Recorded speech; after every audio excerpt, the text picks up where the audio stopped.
Who will be the first-round shocker this evening? What will be the position that slides down the draft board tonight? And can Biplab Mandel win this league for the third time in his career? Follow along with the live draft board tonight and listen to our pick-by-pick analysis as we call the action from the 2020 Footballguys Players Championship live on the High Stakes Fantasy Football Hour draft to see if any of these teams will have what it takes to win a $500,000 grand prize. We've got a great show for you. Dave Gerzak is here. Woo! I'm Eric Balkman. Stick around. Your High Stakes Fantasy Football Hour starts now. Let's begin now. New cologne on.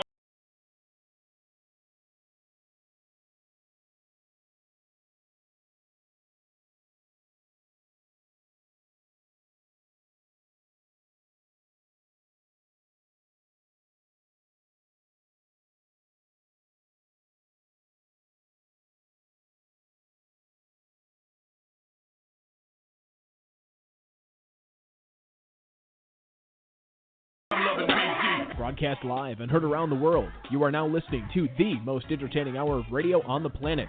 It's the High Stakes Fantasy Football Hour presented by MyFFPC.com with your hosts Eric Balkman and Dave Gerzak. The High Stakes Fantasy Football Hour is your home for football analysis from the best fantasy players in the world. And now, because no one else was available, here are Eric Balkman and Dave Gerzak.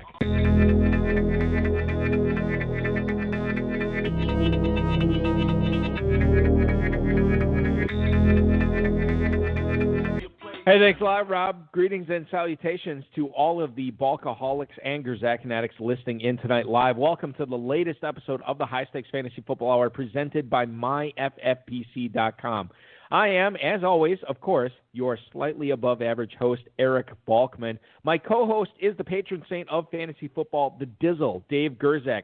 Tonight we have a very special episode for you. It is the 2020 Footballguys Players Championship live on the High Stakes Fantasy Football Hour draft, and we will be covering it for the next 2 hours. You can follow the draft board at youtube.com/High Stakes Fantasy Football. You can obviously chime in and send your messages to us in the chat room right now.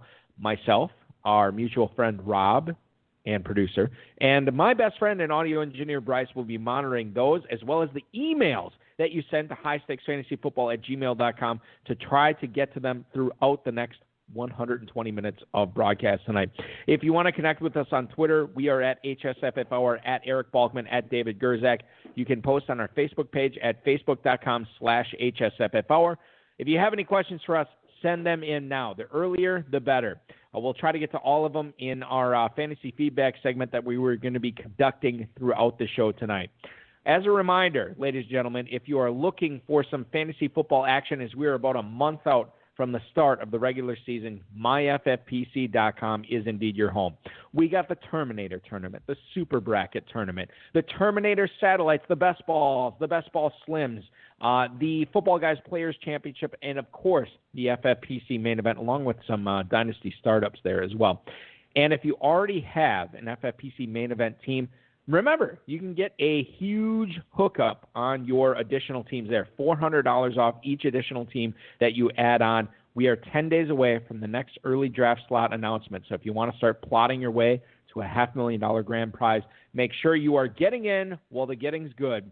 MyFFPC.com. Tonight's lineup here for the Footballguys Players Championship live on the HSFF Hour. Hitting leadoff tonight, it is pound for pound Wayne Ferguson, longtime FFPC high-stakes veteran Chris Carlson drafting second tonight, former guest of the HSFF Hour and the RotoViz high-stakes lowdown. Vince Staffolino is picking third. Jimmy Wagner is going to be drafting fourth, still waiting for RotoViz to post his episode this week on the high-stakes lowdown, but you've heard him on these airwaves before. He is drafting fourth.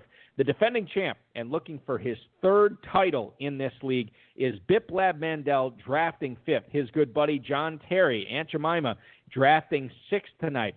Dean Sykes and Jim Corcoran are drafting seventh. They are the Fire Dogs franchise. And then our good buddy Ray Chung contacting us from Hong Kong. I was communicating with Ray Chung earlier in the day.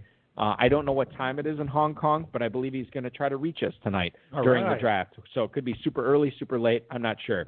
I am not a geography major, as is clear. A guy right who... Now it's right now 9:05 a.m. in Hong Kong. In Hong Kong, okay. On Saturday, August 8th. Dave, what do you call a guy who majors in, like, the study of insects and spiders and ants and anything with 6 legs that is very tiny? Oh, wasp guy? Okay. He is drafting tonight in the 9th spot. The truth warrior himself, Hudson Kern-Reeve, picking 9th. Frank Imbornoni is selecting 10th. Former guest on the, we just had these guys on the HSFF Hour less than 2 months ago. David Abadisian and Jeff Hirschhorn are picking 11th. And then, of course, Liz Ballard is going to be picking 12th tonight. I'm going to head to the action right now that you can watch. YouTube.com/highstakesfantasyfootball. No surprise, Wayne Ferguson goes with Christian McCaffrey, number 1. Chris Carlson selects Saquon Barkley at 2. Vince Staffolino is on board with Ezekiel Elliott at 3, and then Jimmy Wagner taking Alvin Kamara at 4. Jimmy Wagner, by the way, I'm trying to think, Dave, in the Pros vs. Joes, the very first Pros vs. Joes we had a couple of weeks ago, I feel like Jimmy Wagner took Alvin Kamara at the 2 spot. He might have done that. I think he did. Right. Yeah, I'm pretty sure. Yeah, that he took Kamara at the 2 spot. All right. So Dalvin Kamara goes to Dalvin Kamara. Dalvin Cook. Yeah. Excuse me. Yikes. I was trying to get ready to say Biplab Mandel, defending champ. It's Alvin Kamara. It's close. Alvin Kamara, followed by Dalvin Kamara, a.k.a. Dalvin Cook, at the 5 spot tonight to Biplab Mandel. And then Miles Sanders, first surprise of the night. He goes to John Terry at the 106. Michael Thomas falls to the Fire Dogs. That's Sykes and Corporon at the 107. And then you have Ray Chung leading off the tight end selections tonight at 108 with Travis Kelsey. I can't believe I'm phrasing it this way, but Clyde Edwards-Hilaire, Dave, falls to the 109 to Hudson Reeve here as he leads off his draft with the rookie running back from Kansas City, allegedly. George Kittle to Frank Imbornoni at the 110. Tyreek Hill off the board to Abadisian and Hirschhorn at the 111. And then Derrick Henry, the 112 to Liz Ballard. Let's analyze this first round. For anybody who had not listened to the Pros vs. Joes leagues that we had covered for the last 2 weeks, which, by the way, if you are looking for some analyses on those Pros vs. Joes drafts, the FFPC email that went out today lists, I think, 5 or 6 recaps of individual leagues in there, so you can catch up on that to see what went down, the thought process behind that. That's at myffpc.com/FFPC blog, I believe. No, it's just myffpc.com/blog. You can check that out there. All right, so getting into this first round, Dave. Clyde Edwards-Hilaire, we talked about this. Where does he fall in among the top running backs in the FFPC drafts this year? Is he among the top 4, the top 5? Is he going at the right spot here tonight to the truth warrior himself, Kern-Reeve, at the 109? Where would you draft him? I'd probably be looking at a different player than him. I might take him in that 7, 8, 9. I think I said last time we talked, you asked me this question similar to it. I thought I said 9, 10, 11, 12. So I think at 9, I'm looking at taking him, yeah. I think that seems all right. I mean, the other guys, McCaffrey, Barkley, Elliott, Kamara, Cook, are awesome. They are the bell cow for the most part, and they're proven. Edwards-Hilaire is absolutely unproven in the NFL. And Miles Sanders is, partially proven, so that he gets a little bit of a bump. And then you have the Derrick Henrys and Joe Mixons, who have a few other minor warts. Henry's not a big pass catcher. Mixon has to deal with not the best offense, although that might be changing. So one can make the argument that those guys are on par with Edwards-Hilaire, who has his own question marks, mostly inexperience. But he walks into a fantastic situation, of course. You think the Bengals' offense improves this year then with Burrow and Higgins and so on and so forth? Absolutely, yeah. Okay. I'm just kind of curious here as we look at this. Do you think Edwards-Hilaire at that 109, is he being drafted as a ceiling? Where would his ceiling be? Is it top 3, top 4? Yeah, I mean, his ceiling is top 3 or top 4. I mean, that's why people are taking him there. I think that there's a possibility. Nothing else from me from the first round. Miles Sanders at the 106. I think you would be going elsewhere with that. Although I'm gonna take that back. You have kind of come around on Miles Sanders a little bit as far as what he's going to churn out for fantasy owners in 2020. I don't know if you've come around to him to select him in the middle of the first round though. Yeah, that's a tough call. I don't think I would take Michael Thomas. I would maybe look at Kelsey. Would you rather have Miles Sanders or Michael Thomas? I'd rather have Miles Sanders and Michael Thomas. Really? Okay. All right. You think Thomas regresses, obviously? Then. I just am not a big believer in taking a wide receiver in the first round when you're the running back. There is a running back drop off after those top guys. So I don't know. I don't think I would take Michael Thomas. And there's some wide receiver value to be had later, in your opinion. Yeah, there's a ton of receiver value there. All right.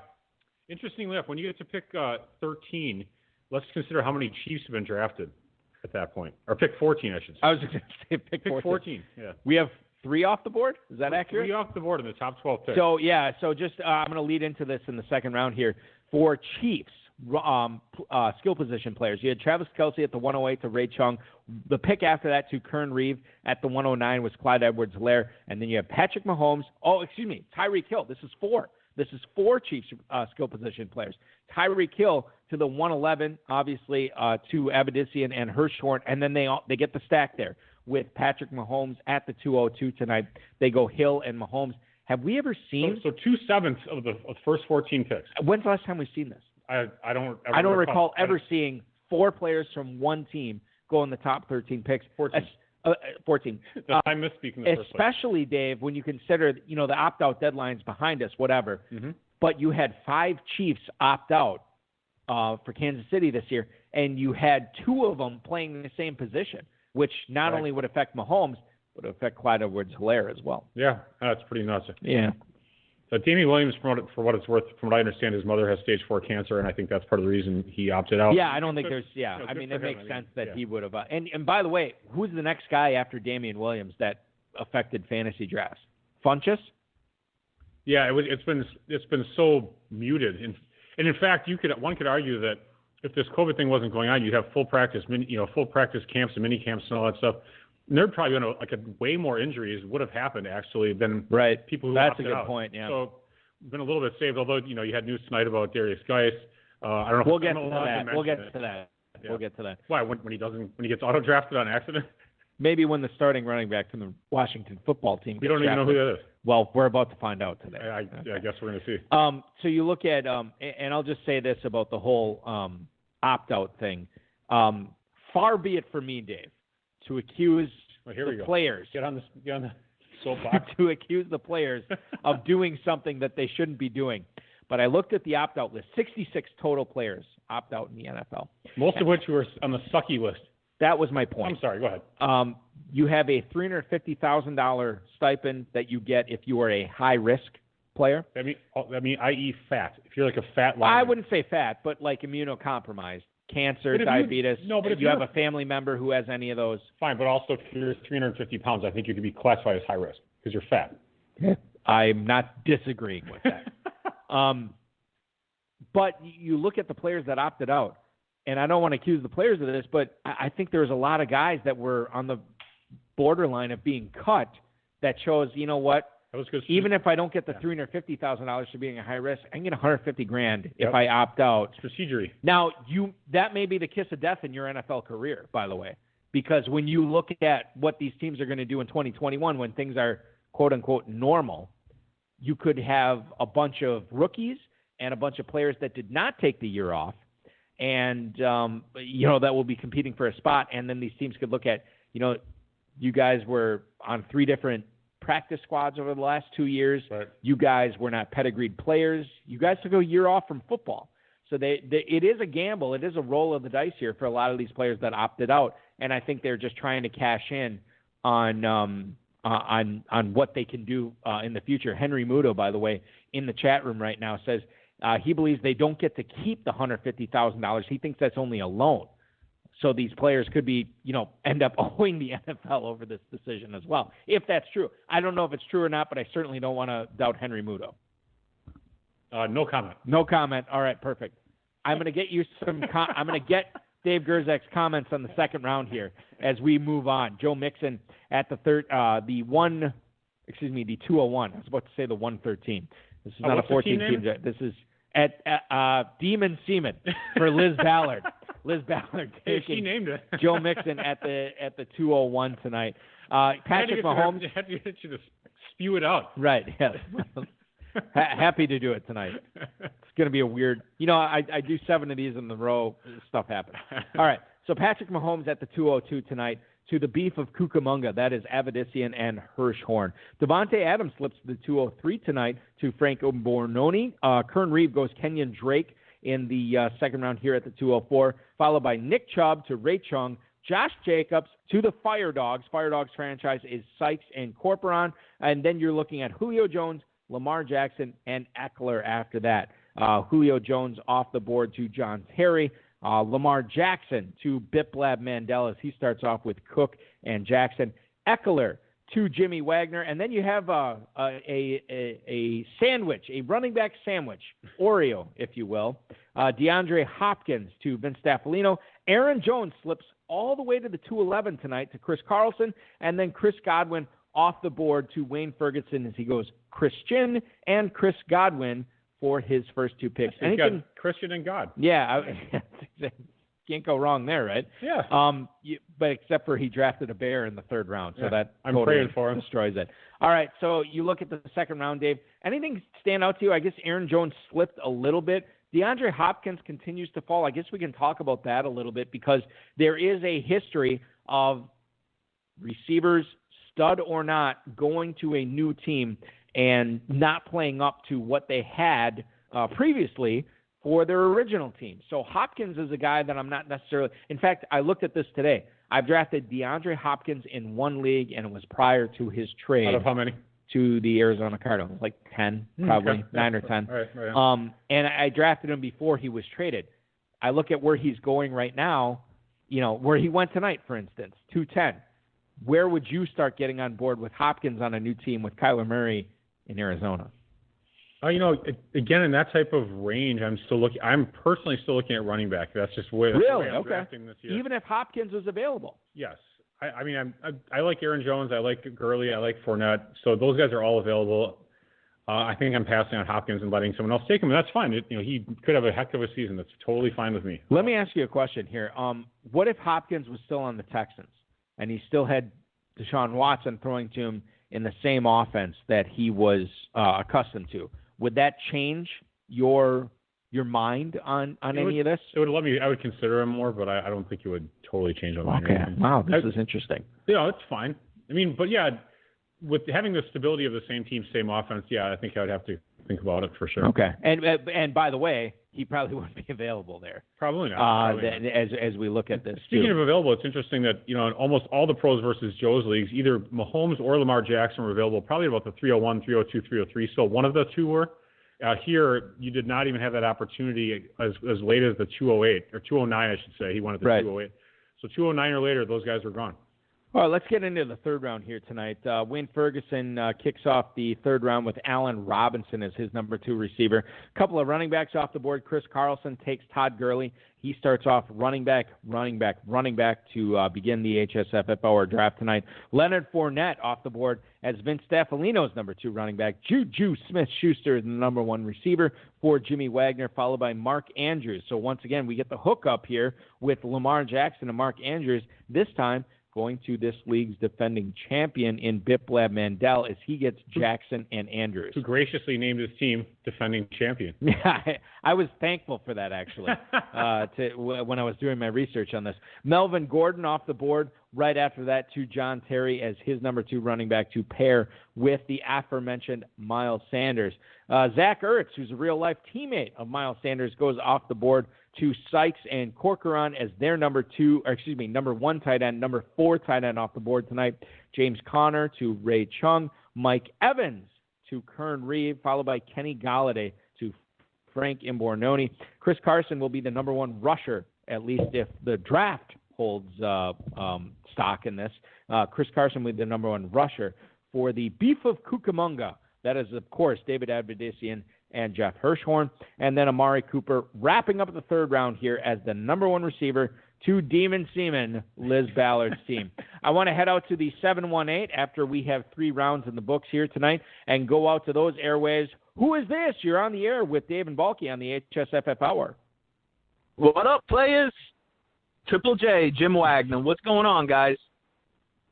Jim, it is good to hear from you. It is good to see you in one of these drafts again tonight. So we had talked about this on the high stakes lowdown, which I thought would be out by now. RotoViz should be publishing it this weekend at the latest. But we had talked about what you did at Pros vs. Joes at the number 2 spot, and you were in a situation tonight at the 4 where you kind of had to look for value there, right? You couldn't go off the board, off ADP. You had to go with who you thought there, and I feel like you were pretty happy with Alvin Kamara, right? 100%. Look, Alvin Kamara has a good season. I'm going to be in the money on a lot of leagues. Alvin Kamara has a bad season, it's going to be one of those years. It's that simple. I'm sold on Alvin Kamara and the Saints. I am with you on that. I've drafted Jimmy Wagner. I have not drafted Jimmy Wagner in any leagues. I've drafted Alvin Kamara in a lot of leagues this year. I feel like he's in for a bounce back for sure.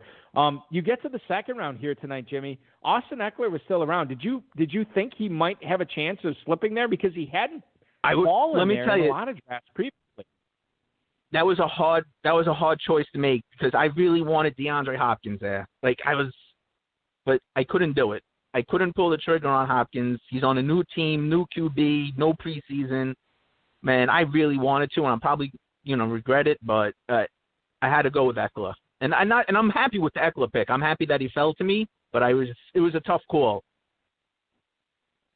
You were probably hoping, honestly, instead of Biplab Mandel taking Lamar Jackson there, that he would take either Hopkins or Eckler and make the decision easy, right? 100%. 100%. I was sitting there. I'm actually in a Discord with a couple of guys, and I was 100% on board with Lamar Jackson there. I don't think we've talked about this at all as we're talking with Jimmy Wagner. You can follow him on Twitter at Triple J's Fantasy Report, a guy who's won a lot of money over the years in the FFPC main event and the Football Guys Players Championship. Your third round here, your third round pick, Jimmy, you take Juju Smith-Schuster at the 304. Tell us why you think he is a good bounce-back candidate this year, obviously with the return of Roethlisberger, but there's probably more to that. No, you're right. I am 100% committed on Juju. I think, if you're going to be taking a wide receiver in the first 24 picks, I would have no problems taking Juju. The kid has a ton of talent. Last year, Pittsburgh just had bad luck with injuries, everywhere, all across the board. I'm fully banking on a full bounce back. Ben Roethlisberger will be back throwing up bombs to Juju, and I think I got wide receiver 1 value in the third round here, and I would have no problem drafting him with the likes of Julio Jones for sure.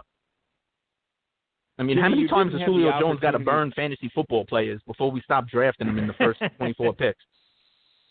It's all the touchdowns, though, right? Because he continues to put up catches and yardage. It's just he had him last year. He had him last year, but you look. I mean, this is a guy who's in his 30s, Dave, and for the most part has let us down because of the lack of touchdowns. And I think that's the problem with a lot of fantasy owners that shy away from him in the first round. Well, now you can get him here in the mid-second, and it makes sense there. Jimmy, you did not have the opportunity to make this decision in the fourth, but had it been one pick differently, you could have picked between Robert Woods and Cooper Kupp. Now, you ended up going with Cooper Kupp as far as Rams receivers. You had your pick between both of them. Is it still Kupp over Woods? It's still Kupp over Woods. The only thing that scares me with Cooper Kupp is the injury history. I mean, the guy seems last year he got banged out at the end.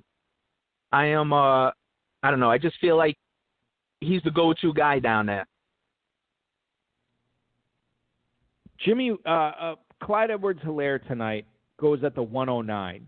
Do you feel like that's where he will be going when the FFPC main event really heats up coming up in a couple of weeks, or do you think he's going to go higher or lower? He's not. I was surprised. I've seen him go that high. I've seen him go in the first spot in the Pros vs. Joes. I'm just not touching him that high up. I'm just not comfortable with it. I think that's way too risky, and he could end up making some people a lot of money. I'm just not feeling it. I'm just not that high. You are coming up on your sixth-round pick here at the 609. You already have 2 running backs, 2 receivers, and a tight end, a well-balanced squad. What are you thinking here in the 6th round, Jimmy, as you try to continue to build what could be a league winner here? I think I'm on the clock right now. I'm real torn. I was hoping Mozart from the 49ers was going to stick around, But in this round 6, looking for the value, I'm going to have to start more. I'm going to have no option. I'm going to have to start moving to flex position. I'm feeling T.Y. Hilton. All right. Is he still there? Let me just pull it up. I'm pretty. I don't see him selected, so I'm sure you can pick him here. No question, Jimmy. The thing is with Hilton this year is, well, not even this year, but Dave, this is a guy that I have shied away from. I don't know about you, because I always viewed him as a big play type guy. But that's not accurate, because he is the number one receiver. He's been the number one receiver, getting number one targets when he's healthy. And you look at this year, Phillip Rivers, a veteran quarterback, should be able to pipe the ball to him. T.Y. Hilton, as we look here at the 6th round of Jimmy, and normally, by the way, over the last 4 days in the Footballguys Players Championship, T.Y. Hilton normally goes to the 604. This is actually a little bit, almost a half round of value here for Jimmy. Because Dave. I was sitting here busy talking to you guys on the phone. Normally what I do is I pull a player up on, one of the million websites out there, and I just check, make sure everything's still legit. And now I'm looking T.Y. Hilton with a soft hamstring injury, so that's probably why he dropped tonight. But fortunately for us, it's early in the summer. He'll be fine, I think. And I think it was actually not a bad pick, because you had a big tight end and running back run having right in front of you. So then kind of, what do you want to have, be like the 12th guy to take a running back? You know what I mean? Out of those last 12 picks. Yeah. So I think that made sense. Yeah, I was looking at who was left. There was nobody. Nobody I felt happy with 6th round value with who was left. So we'll see, guys. Any further questions? Otherwise, I got to get back and concentrate on this draft. Last year from the 11th spot, Jimmy. We'll let him go. I just missed the playoffs. Yeah, I was so mad at myself, man. So this year, I definitely got to win the whole league. I appreciate the time, guys. Jimmy, good luck to you. We appreciate you calling in. That is Jimmy Wagner at Triple J's Fantasy Report on Twitter. A guy that you can listen to on the RotoViz High Stakes Lowdown this week. Like peanut butter is to jelly, T.Y. Hilton is to soft tissue injuries, and that is the reason that Jimmy got him so late tonight. Whatever. An investment well worth taking in the 6th round, Dave, given his talent and the offense there. Nice cover-up. Well, I'm just telling you. That's how I feel. Yeah. Listen, if I draft T.Y. Hilton this year, which I will, I am totally resigned to the fact that he will not play a 16-game season. Yeah, you say that all the time, and then most of the time I'm right. Yeah, sometimes you're right. You said that about, did Aaron Jones miss the games last year? I don't know. He might have. I don't think so. But I think heading last year, oh my God, listen, Aaron Jones! All he does is miss games. Aaron Jones. He never played a full season. Aaron Jones, this or that. Well, he did play one full season, but I'll tell you this. Coming into the 2019 season, 2 out of the last 3 years, he ended on injured reserve with knee injuries. So that's a fact. That's correct. That is a fact, and I will eschew. That doesn't necessarily mean it's predictive. And it doesn't. And maybe I could get screwed on it. And quite frankly, last year I did. And also this year, I've got him on like 4 teams already. So I'm sure he's going to go down with a knee injury. And here's how I'm sure of that's it. How you're yourself. Here's how I'm sure of it, Dave. I have A.J. Dillon on 0 teams. Oh, there you go. That's all right. All right, moving on to the 4th round here, ladies and gentlemen. Odell Beckham leading things off at the 401 to Liz Ballard. Le'Veon Bell right after that to Abedissian and Hirschhorn. Then you have David Johnson, the number 1 rusher for Frank Imbornoni. DJ Moore to Kern Reeve after that. I feel like Kern takes DJ Moore in a lot of leagues. Am I wrong about that? Or he's a smart fella. He's a smart fella. All right, so DJ Moore to Kern Reeve there. Adam Thielen to pick right after that as the number 1 receiver to Ray Chung. Then you're looking at Jonathan Taylor, a guy I may have gotten in my Kentucky Dynasty League draft tonight. No idea, Dave, and we'll check that before we go off the air tonight, if I remember. Good old Kentucky. Good old Kentucky. The only place that does live rookie drafts. 206. Actually, we do them occasionally. 75-second clock, by the way, on that. Not 60 or 90. FFPC does offer them, but we wait until the very end. Right. Only if you're dire and desperate. Here's what and by the way, we love Kentucky. I don't want to make it seem like we're ripping on it. Sucks. No, it's not. It does not suck. It's Farrell's awesome. the worst. Dave and I are both flying down there along with former Kentucky overall champ Kurt Awe. It is going to be a great time. The one thing the nice thing is that we are flying down. We usually drive down. Kurt is flying officially? Yes, Kurt's flying. Our buddy Leroy's getting knee surgery, so he's which sucks, yeah. He's on the opt-out list. And at Two-Packer is having some sort of first communion for one of his daughters, or what's going on with that? Who cares? Whatever. All right. So Jonathan Taylor. I care, but sort of, not really. Jonathan Taylor is the final non-receiver taken in the 4th round. We will miss him, though. Bulky, what are you talking about? And I say this. The last 6 picks of the 4th round here tonight, all receivers. Calvin Ridley to John Terry. Robert Woods to Biplab Mandel. Cooper Kupp to Jimmy Wagner. DK Metcalf to Vince Staffalino. Terry McLaurin to Chris Carlson. And then DJ Chark to Wayne Ferguson. Dave, let's look at these receivers. You know what question I'm going to ask you. Which one do you like the most? Ridley, Woods, Kupp, Metcalf, McLaurin, Chark. If you had the choice of any of those, where are you picking? I think for I'll just go first here on this one. Sure. This is kind of, I appreciate it. This is kind of obvious, and it's the easy way out, but I think it is Ridley for me, even though he was the first one off the board. Yeah, I was going to say the same thing. I kind of wanted to not say that, but I think I kind of have to. You can make the argument that they're all fine picks in various ways. I don't necessarily dislike any of them. I'll tell you that right now. I know that's kind of, I can't say, I thought this pick was terrible. I thought it was interesting that Ray Chung took Adam Thielen first before all those guys. I like that Thielen pick too. But I can totally see the argument. I mean, Thielen himself, he was crushing it. Without Diggs there, I feel like he's going to have a tremendous season. All right, from a draft philosophy standpoint, I know you're not a big Beckham guy this year. There are 9 receivers I'm not a Beckham guy in general. Okay. Because there were 9 receivers chosen in the 4th round. I can definitely get on board with any of these 9 in the 4th. I don't think there was one. I know you probably would say, well, Bulky, I wouldn't have taken Beckham there. But for me, for all those receivers, I will probably myself not cross any of these guys off when it comes to me in the 4th round. I can see these guys as excellent 4th round picks. Yeah, and I think when you have veteran players like this, that's why they went where they went. A lot of the picks make sense. Guys are motoring on here, Dave. Sorry to cut you off. Dak Prescott at the 5:01 tonight as the 3rd quarterback off the board to Wayne Ferguson. Mark Ingram to Chris Carlson, followed by Kareem Hunt to Vince Staffalino. Darren Waller is the number 5 tight end. He is the starter for Jimmy Wagner here in the 5th round. Trio of receivers then. Tyler Lockett to Biplab Mandel. A.J. Brown to John Terry. And Cortland Sutton to Sykes and to Corcoran there in the middle of the 5th round. Then you're looking at Evan Engram as the number 6 tight end off the board. And the first team to back up his tight end is Ray Chung. Took Travis Kelsey in the 1st. He gets Evan Engram in the 5th. David Montgomery to Kern Reed, followed by Ronald Jones to Frank Bornoni. You're looking at Keenan Allen to Avedissian and Hirschhorn, and then J.K. Dobbins wraps up Liz Ballard's 5th round, as that is the number 3 running back off the board. Let's keep things going here as Ballard goes back-to-back rookie running backs. Dobbins in the 5th, Cam Akers at the 6:01. That makes it 3 straight running backs that are rookies this year, as Avedissian and Hirschhorn take Deandre Swift as their number 3 rusher. Hayden Hurst will be backing up George Kittle for Frank Imbornoni's squad at the 6:03 tonight. Kyler Murray, 4th quarterback off the board to Kern Reed, followed by Devin Singletary to Ray Chung, and Raheem Mostert to the Fire Dogs franchise at the 6:06 tonight. Tyler Higbee is going to be the number 7 tight end off the board, and that he goes to John Terry here as his starter. And then all receivers for the remainder of the 6th round. You have Marquise Brown to Biplab Mandel. T.Y. Hilton as the number 3 receiver for Jimmy Wagner.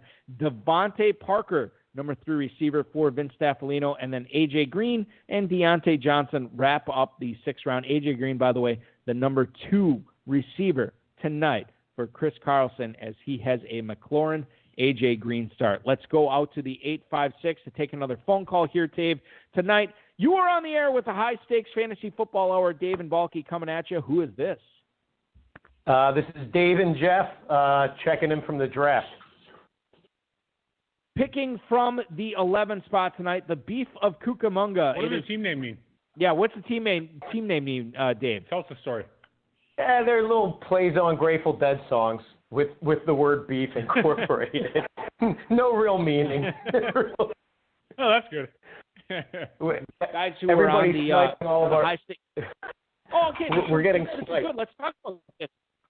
Yeah, let's talk about this tonight. What picks were you sniped on tonight, Dave, as you guys were drafting from the 11 spot? Well, early on, we lost.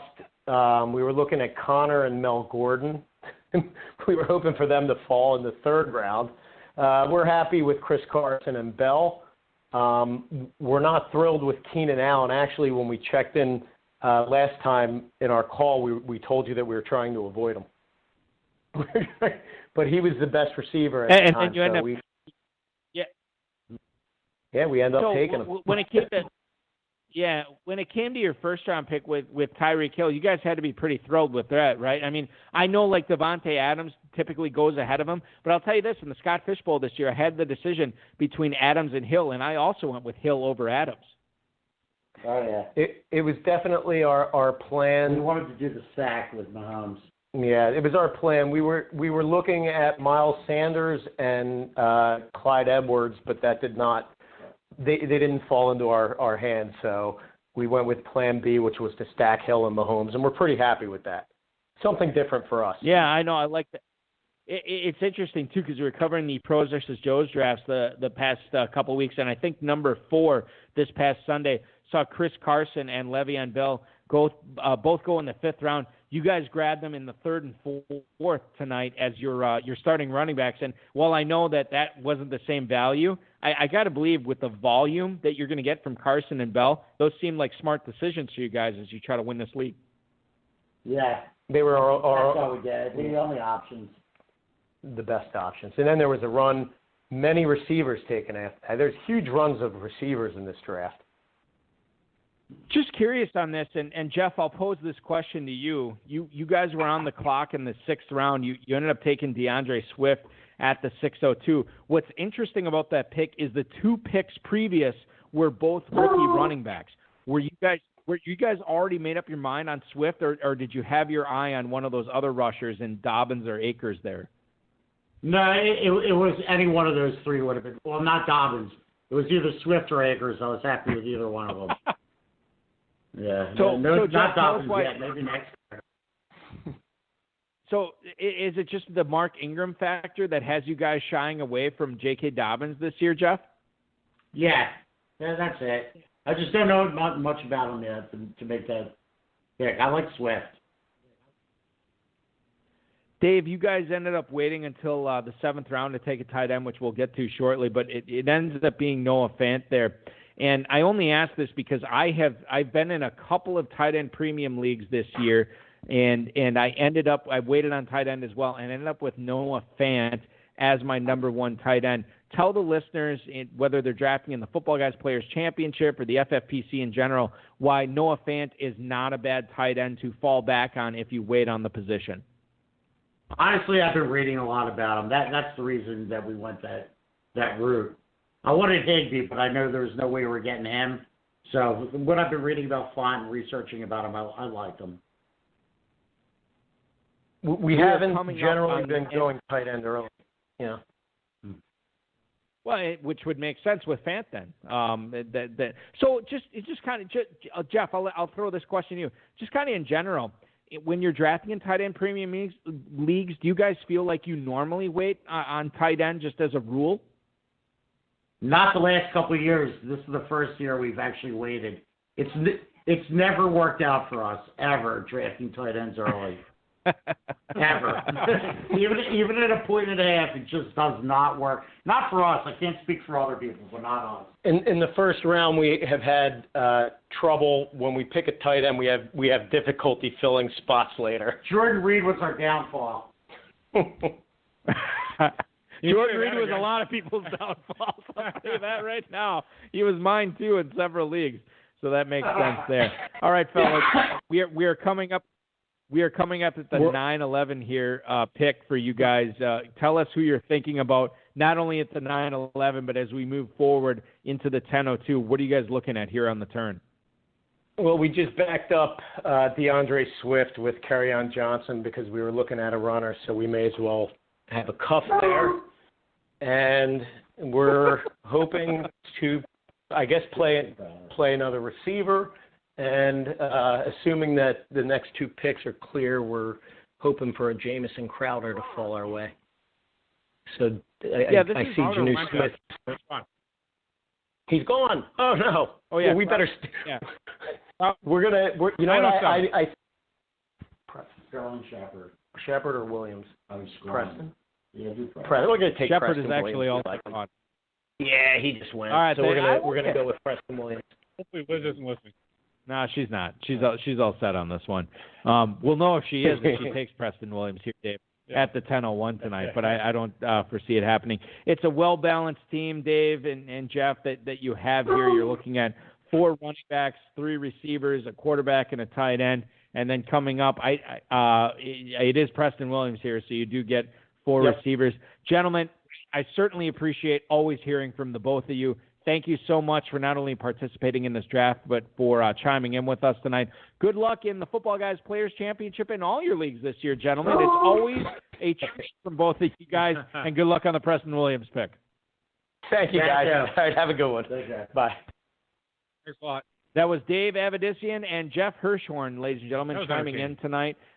Guests on the HSFF Hour roughly about 2 months ago.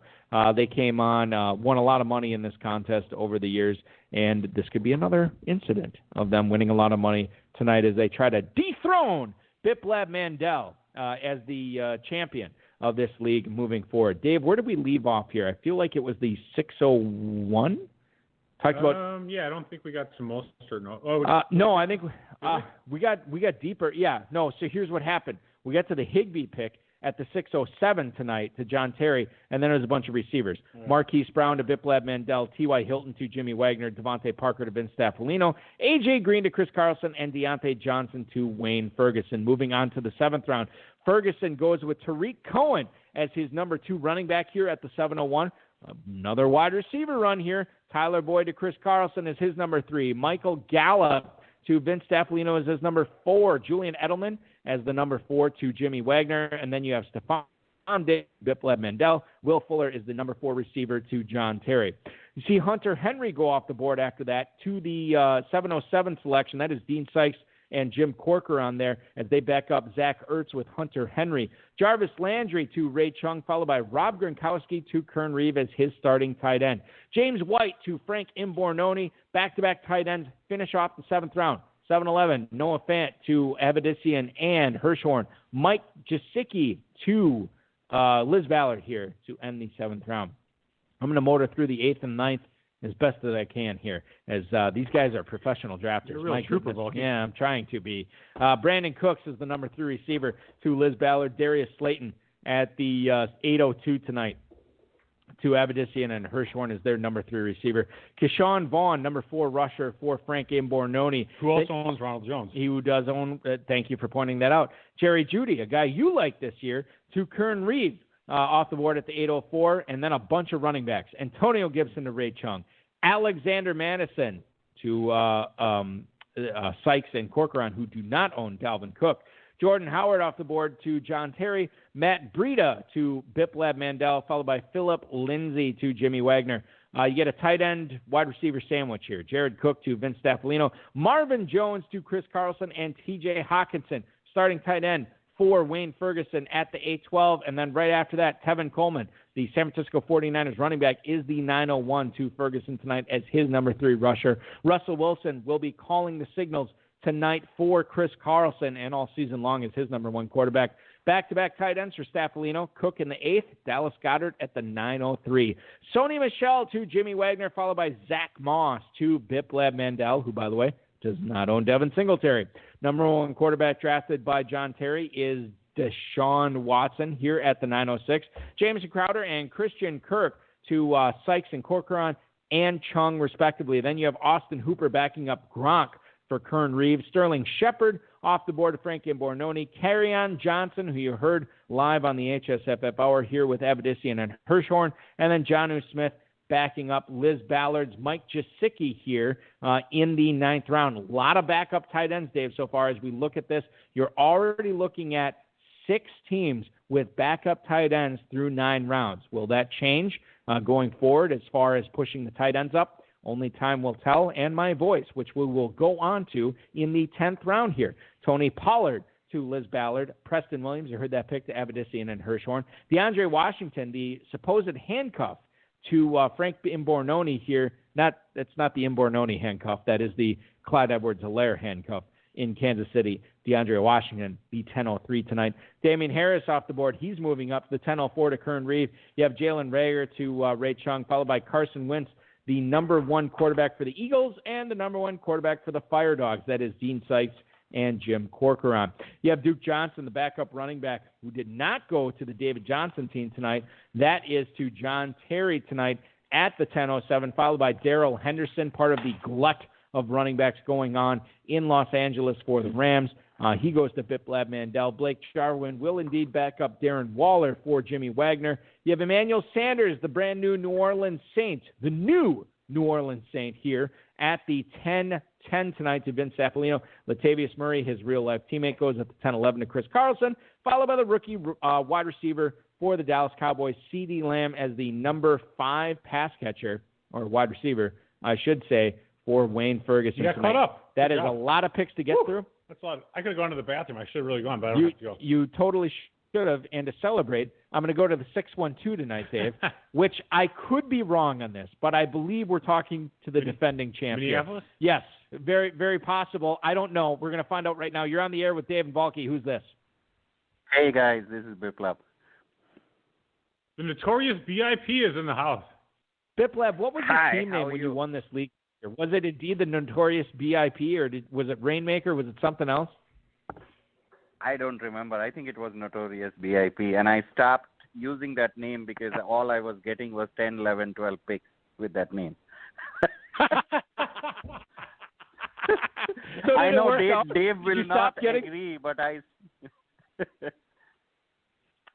I know Dave will not agree, but I still think there's something with the randomizer, and there are certain names that work. You figured it out. It's all based on names. Yeah, you got to call it like Tupac or Eazy-E or something like that, and I think that we're more of a West Coast. Easy-B. I know we're based in New York, but we're more of a West Coast rapper type. Oh, we're total West Coast when it comes to gangster rap. Yeah, right. It's not even a question. Yeah, Gin and Juice. Name your team after some Snoop Dogg songs or something. Wu-Tang is totally secondhand gangster rap for us. Like, just forget it. It's not even a question.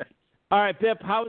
So you're drafting tonight from the 5 spot. We are more than halfway through. What kind of grade would you give your team thus far as you are 11 picks in? I would say I'm doing okay. I probably missed out on a running back with Cook early, but, in this draft, I have a lot of folks I know like Vince, John, Wasp, and I draft a lot with them, and I knew that, I had to change my strategy a bit because they know players I love, I know players they love, and, it was going to be difficult, and that's one reason why I went Lamar and Andrews stack. I typically don't do this, but when you draft 20 teams, this is probably the only team where you do that. I love otherwise going running back heavy early and then stack up receivers. So that's the only piece I missed out, but I thought I got some good value with Diggs later, and I like my receiver stack, so I just need to hit on a running back late or in the waiver, and I should be fine. I mean, Lamar Jackson himself is equal to 2 players, so I feel good there. I think that's the truth. Yeah, I'm totally with you on that. Biplab, you talked about the Jackson Andrews stack. You also took Hollywood Brown, the suddenly huge Marquise Brown, in the 6th round tonight. If you didn't already own Jackson and Andrews, would you have gone a different way there, or was the Hollywood Brown selection independent of what you already had in your squad? No, it was independent at that stage. I would have probably taken Keenan Allen over him, but as a receiver 3, I liked the upside of Hollywood Brown there, so that's why I went with him. It was irrespective, and I didn't want to touch T.Y. Hilton over there. So. Well, and the thing that's nice is you got Marquise Brown, but you didn't really have to overpay for him. You kind of got him right where he normally goes. So that worked out well for you. Biplab, when you're looking at we asked this question to Jimmy Wagner earlier when he had he ended up choosing Cooper Kupp, but you didn't leave him the decision. Why did you end up going with Robert Woods over Cooper Kupp? Why is Woods the better Rams receiver to own this year over Kupp? Yep, and I have them ranked pretty close, almost I would say eyewash, but I'll tell you what I did here. Because I need some steady points on the receiver front, and last year Cooper Kupp tapered down, the last half of the season. He has the injury concern, so here I went for the floor, then the upside, and I love Robert Woods. He didn't have enough touchdowns, which should go up ideally this year, so I wanted guaranteed pass catcher and a safer floor, so I took Woods. In some other drafts, I might have gone Cup over Woods, had I gotten an Allen Robinson as my receiver one. Talking with Biplab Mandel, the defending champion of this league. You follow him on Twitter at __ Rainmaker. And speaking of Rainmaker, you made it rain with your 7th-round pick tonight in Staphon Digs. This is a guy who is normally going off the board at the 6:03 over the last half week of Football Guys Players Championship draft. You get him at the 7:05. Biplab, you can't tell me this is a guy you were targeting. You had to be pleased as punch to see him there as your number 4 receiver in the 7th. Absolutely. I was actually hoping Deontay Johnson or Tyler Boyd fell there, but they didn't. And again, I went Hollywood Brown because, I wanted the upside over there. And then, I knew one of these guys would have fallen. So I was very happy to see Diggs there. Honestly, I didn't expect him there, when it came back. Biplab, you end up let's talk about your pick right now on the clock here at the 13:05. You have, 5 running backs on your squad. You have 5 receivers on your squad, a quarterback and a tight end. What are you looking for here in the 13? I'm going to go a tight end here and take Ian Thomas. Yeah, Ian and that's Thomas the guy who's taking the place of he's taking the place of Greg Olsen, certainly a young up-and-comer this year. What are the chances that he finishes, and maybe it's not, higher than 50%, but what are the chances that he can be a top 10 tight end this year, Biplab? Yeah, top 10, Volky. I think there is great chance. He comes from a good school. I do feel he's a very good football player. He had to sit behind Olsen. You have Teddy Bridgewater at quarterback. Hopefully, he'll use the tight ends more.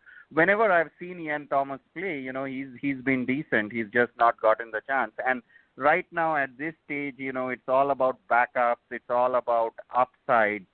And, he could end up easily having a Jonnu Smith type season, and a better season than a Dallas Goedert, if Zach Ertz keeps doing his thing. So I feel he has equal chance as any of those guys in tight end that have gone in the 8th, 9th, 10th round. Biplab, final question before we let you concentrate back on the draft tonight. I'm just looking at your squad here. You ended up taking Zach Moss in the 9th. Now, Devin Singletary was obviously off the board in the 6th. How do you see the Buffalo running back touch split going this year between Singletary and Moss? I still feel, Singletary, I don't think they are fully committed into him. Otherwise, they wouldn't have drafted Moss. And, it's RBBC league this year. And again, looking at this team, I need to hit on someone else's handcuff for this team to go all the way. And that's where, people like Moss or Darrell Henderson or, even a pass-catching back like Hines comes into play. There are no RB1s or RB2s left, so it's all about upside. Now, if Singletary got hurt, Moss is pretty electric and he has that upside.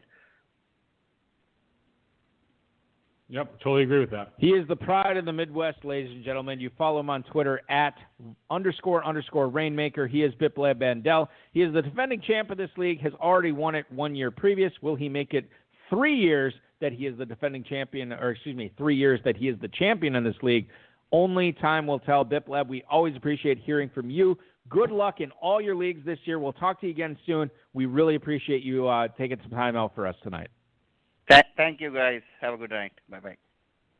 All right, thank you so much, Biplab Mandel, ladies and gentlemen. Good stuff from him as always. Let's get back to the action, as the kids say. At the 11:01, Marlon Mack goes to Wayne Ferguson, followed by Mecole Hardman. Is it McCole or Mecole? It's McCole, right? That's what I would say. Mecole Hardman here at the 11:02 tonight, followed by Matt Ryan, the number 1 quarterback drafted by Vince Staffolino. Chris Herndon, oh my God, Jimmy Wagner's collecting those tight ends. He gets Chris Herndon as his number 3 tight end here at the 11:04 tonight. Mike Williams and Josh Allen to Mandel and to Terry, respectively, after that. Henry Ruggs, the rookie wideout for Las Vegas, going to Sykes and Corcoran. And then you have Boston Scott as the number 5 running back for Ray Chung. Deebo Samuel, guy who's currently rehabbing an injury and will do so as the number 4 wide receiver for Kern Reeve. Back-to-back tight ends. In fact, back-to-back former teammates here as Jack Doyle goes to Frank Imbornoni, and then Eric Ebron to Evedissian and Hirschhorn. Justin Jefferson, the former COVID-listed Minnesota Vikings wide receiver, is off the board and off the COVID list here tonight at the 11-12 to Liz Ballard. She goes back-to-back receivers here as John Brown leads off the 12th round, followed by Justin Jackson, at the 12:02 tonight. Michael Pittman, the rookie receiver for the Colts, goes to Frank Imbornoni as he makes it back-to-back Colts with Doyle and Pittman here in the 11th and 12th. Brandon Ayuk, Dave, off the board tonight. Now, I don't really how you say it? I don't know. Did you see this tweet that was fired at me? No. Okay. So I'm sorry, I don't see what at Fantasy NASDAQ said, Balky, you're killing me with this Ayuk pronunciation. Is he an Eskimo? It is Ayuk. No, it's like an Eskimo personally. Well, maybe it is. I don't know. Maybe.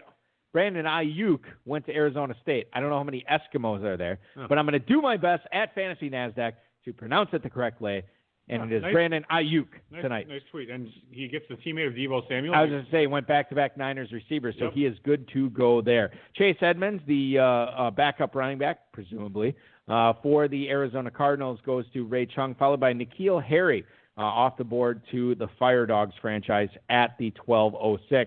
Jay Sternberger, the championship winner this year, to John Terry. Thank you for listening to the HSFF Hour, John Terry. And then you're looking at Nyheim Hines after that. You heard that pick talked about live here by Biplab Mandel. Curtis Samuel and Golden Tate to Wagner and Staffolino. Irv Smith, the number one tight end, to Chris Carlson. That might be something we want to talk about as the draft goes on. Followed by Anthony Miller to Wayne Ferguson to round out round 12. Without further ado, here is round 13, ladies and gentlemen. Professional drafters in action tonight. God bless you. 1301, Carlos Hyde to Ferguson. Deshaun Jackson is the 1302 to Chris Carlson. That is Chris's number 6 wide receiver here in the 13th. A.J. Dillon and Adrian Peterson, the old and the new, not respectively, here at running back. Dillon to Staffolino. Peterson, the presumably starting running back for the Washington football team, to Jimmy Wagner here at the 1304. Eden Thomas, you heard that pick live on the air to Biplab Mandela at the 1305, followed by Brashad Perriman as the number 5 receiver for John Terry. Joshua Kelly, rookie running back out of UCLA, staying in L.A. as he goes to the Fire Dogs franchise at 1307.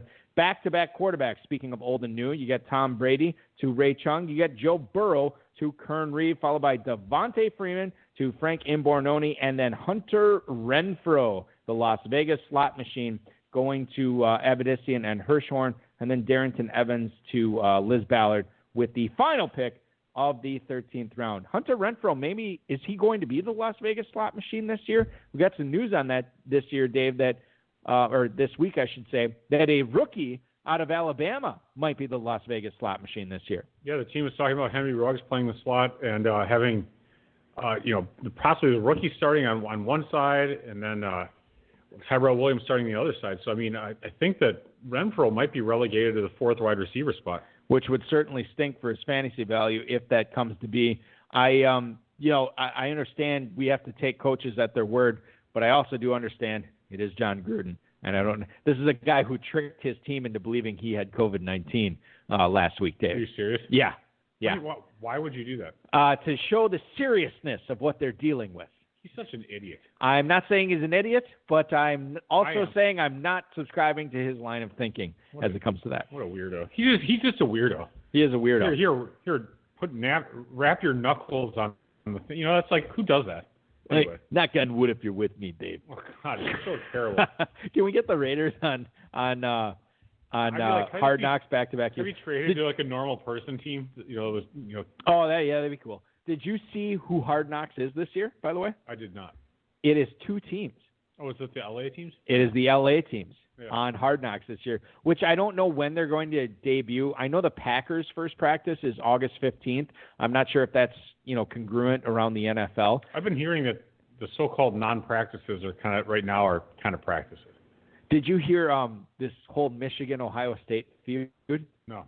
Okay, so just real quick. Mr. Khaki Pants? Yes, he's always stirring up something. So the Big Ten had a conference call this week. Ryan Day, who's the head coach of Ohio State, was talking about his team. He was answering a question. Jim Harbaugh, Khaki Pants, interrupts Ryan Day's question to question why there was a photograph of the Ohio State linebackers coach working with the Ohio State linebackers on the field this week. And where this is a perfect opportunity, Ryan Day said that was an old picture. I don't know what you're talking about. He said, you worry about your team, I'll worry about mine. Nice. Which is totally saying... So it's not allowed right now to be... No, you can't be working out on the field with coaches. It's not allowed right now.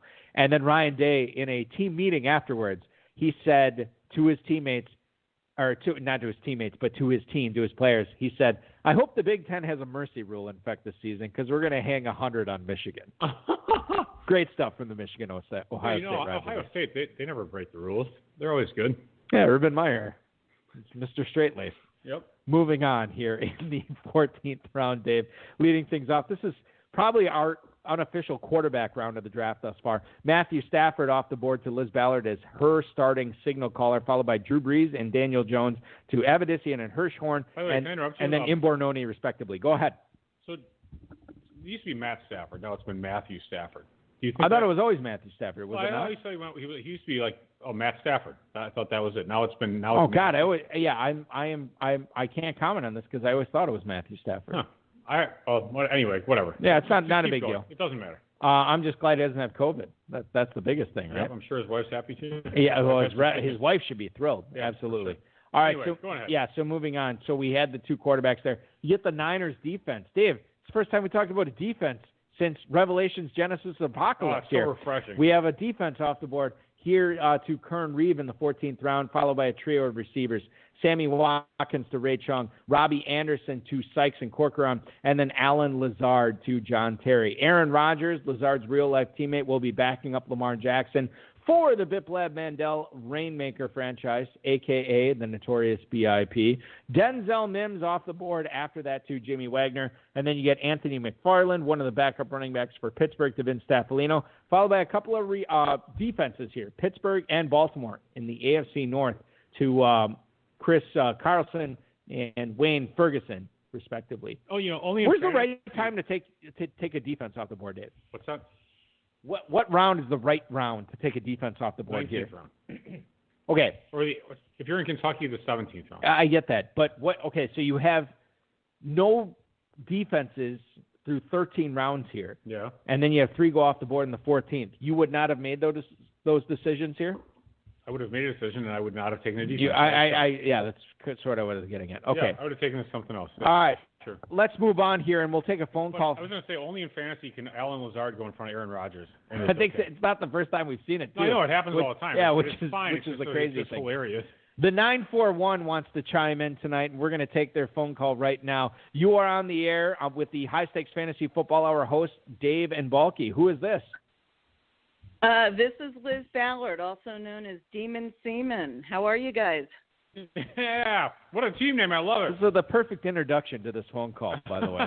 This is so great. Look, Balky, you're not Howard Stern. Right. Ooh, yeah, let me tell you what I would do to you. All right, so Liz, let's talk about your team here at the 12 spot. I want to get into this.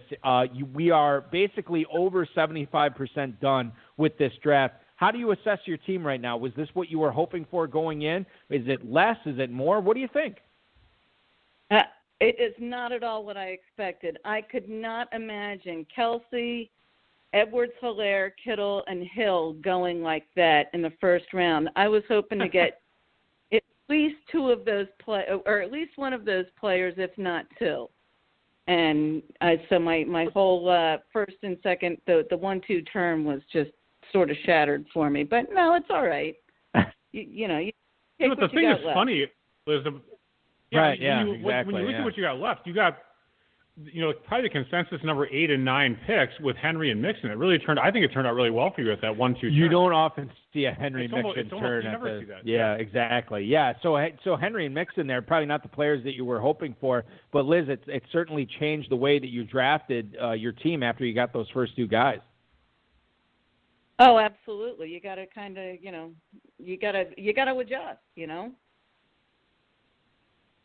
And speaking of adjusting, we're talking about, we just did the pros versus Joe's draft, where we saw a lot of industry guys wait on tight end. We are definitely not seeing that tonight. Now, Liz, you get Mike Gesicki here at the final pick of the 7th round, and then you make sure to grab another tight end, your backup tight end, here in the 9th. Was that a design based on what the other teams are doing, how fast they were scooping up backup tight ends? No, actually, I usually try and take one of the top tight ends in the first 3 rounds. So I was hoping that Ertz or Andrews was going to make it back to me, and when they didn't, then it's like, well, then I'm waiting. So, Right. No, that makes sense. I mean, at least you adjusted properly. I thought that was well done. Liz, I do want to ask you about this because you get the 2 elite running backs right away in the first and second round. You get the 2 receivers after that in Cooper and Beckham. But then in the 5th and 6th, you go right back to the running back well with a couple of rookie running backs. I just kind of want to get your line of thinking on that, given the truncated offseason that these rookies are not going to have the normal reps, the normal sort of initiation of the NFL that they've gotten in the past. Explain sort of what your line of thinking was, grabbing not only just one rookie running back there, but 2 in Dobbins and Akers. I think probably by the 3rd or 4th week, they're going to really be ready to go, and they're going to be tearing up the league. I don't have any problem with the rookie running backs. Rookie running backs, they've always got something to prove. And even if it takes, a quarter or a third of the way through the season, I've got no problem. Even if I have to sit them for a week or 2, I think they could end up being league winners given time. Yeah, and you have that luxury with Mixon and Henry, so it works exactly. out. It doesn't have to be perfect in that sense of the word. Speaking of perfect, Liz, I love waiting on quarterbacks here, and you did the exact same thing here in this draft, as you do not take a quarterback until the first pick of the 14th round in Matthew Stafford. Do you think this is par for the course of how you normally handle drafts like this? Do you normally wait on a quarterback this late, or did you just see some value at other positions that made you want to wait on the position? Well, this is, I think, my 7th Footballguys draft, and at the beginning, like back in, I want to say, was it like May, you saw quarterbacks going a little bit earlier, and as you watch the drafts like shake out, you can wait until 14th, 15th round and still get a very serviceable, productive quarterback. So no reason to jump the gun on a quarterback early. You can still get really good value on the running back, wide receiver, tight end field still at that point. Yeah, and you did a great job, too. I mean, in the 14th round, you waited, and you still had your pick of not only Stafford, but Breeze, Daniel Jones, and Aaron Rodgers as well. So tremendous decision by you for waiting on quarterback there. Dave, what did you have for Liz?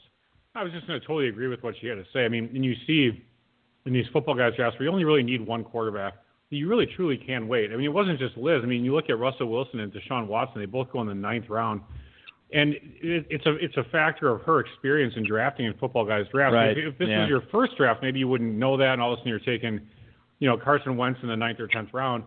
But it was really shrewd of you, I think, to wait for Stafford late like that. I mean, he's going to have a really solid season. I think so, too. I mean, he was crushing it last year before he got hurt. I love Matthew Stafford coming up in the 2020 season. Liz, I know we're like 1 or 2 picks away from you here, but as I look at your team, I look at a squad that has, 6 wide receivers on it, a team that has 2 tight ends, a team that has a quarterback, a team that has a plethora of running backs here, including 4 running backs within the first 6 rounds. Is it safe to say you're looking at quarterback here in the 17th round, or are you going to look elsewhere? I'm going to see what's left when it comes down to me. Don't have to have a second quarterback, although it's not a terrible thing, especially going into a COVID season. You never know if you're going to need to plug somebody in last minute. So, I'm going to see what's left here. Yeah, I might. We'll see what happens here. What do you think of Let's let her pick. She's on the call. Yeah, no, that's fine. And you and I can talk once. Well, we can. I'll set this next question up for Liz here, Dave.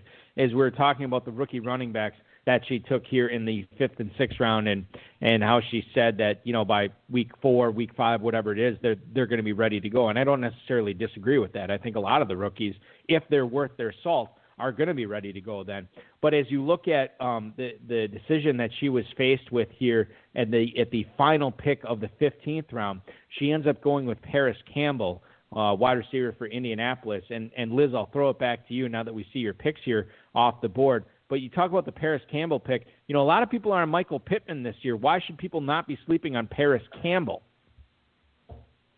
Let's see what happens. He's somebody who's going in a decent round, and he's sort of somebody who I don't have on a lot of teams. So mixing things up, I think that Paris Campbell, he could end up doing some good things this season. We'll see what happens. Liz Ballard, I totally expect you to be doing some good things this season. Thank you so much for calling in tonight. Good luck the rest of the way in this draft, as well as the rest of drafting season as well. We always appreciate hearing from you. Thank you so much, and enjoy the rest of the draft, Liz. Hey, thanks a lot, guys. Have a great season. Oh, thank you so much. We appreciate that. Liz, the same back at you. Liz Ballard, ladies and gentlemen, drafting at the 12th spot tonight. You just heard her take, well, actually you didn't, but she ended up taking D.D. Westbrook with the final pick of the 17th round. And then a defense off the board here in the 18th round as she ends up squaring away her starting defensive unit there. And it is indeed the Chicago Bears going off the board tonight at the 1801.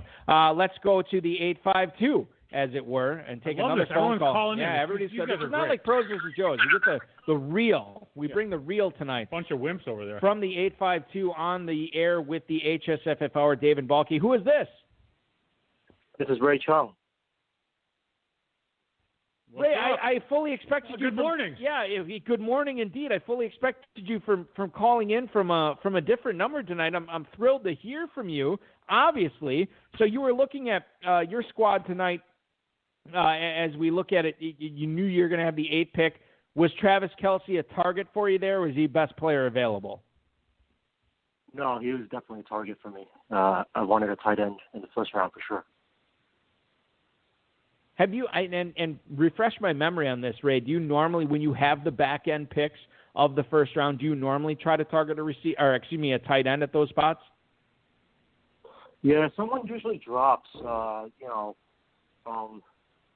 before you would get like a Dalvin Cook maybe, but now with like the Clyde Edwards-Helaire, I was considering him as well, but I just like the stability of Kelsey there.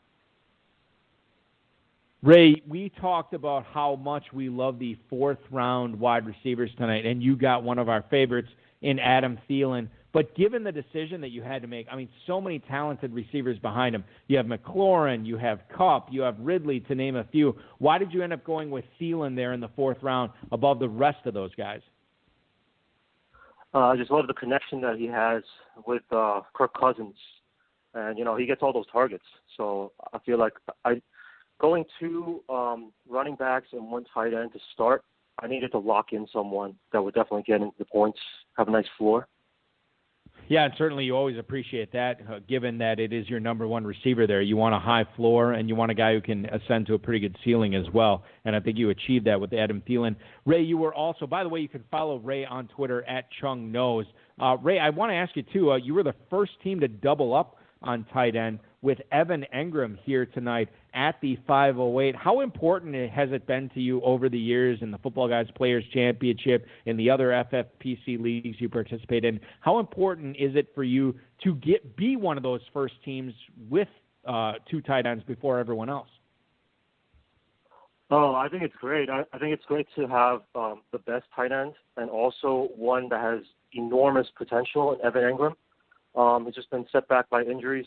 And it actually affects the draft a lot. You can see people scramble in the middle rounds, and all this value drops to you. You don't have to do it from one of the corner spots. I think you can do it from anywhere. It just throws off the draft sometimes.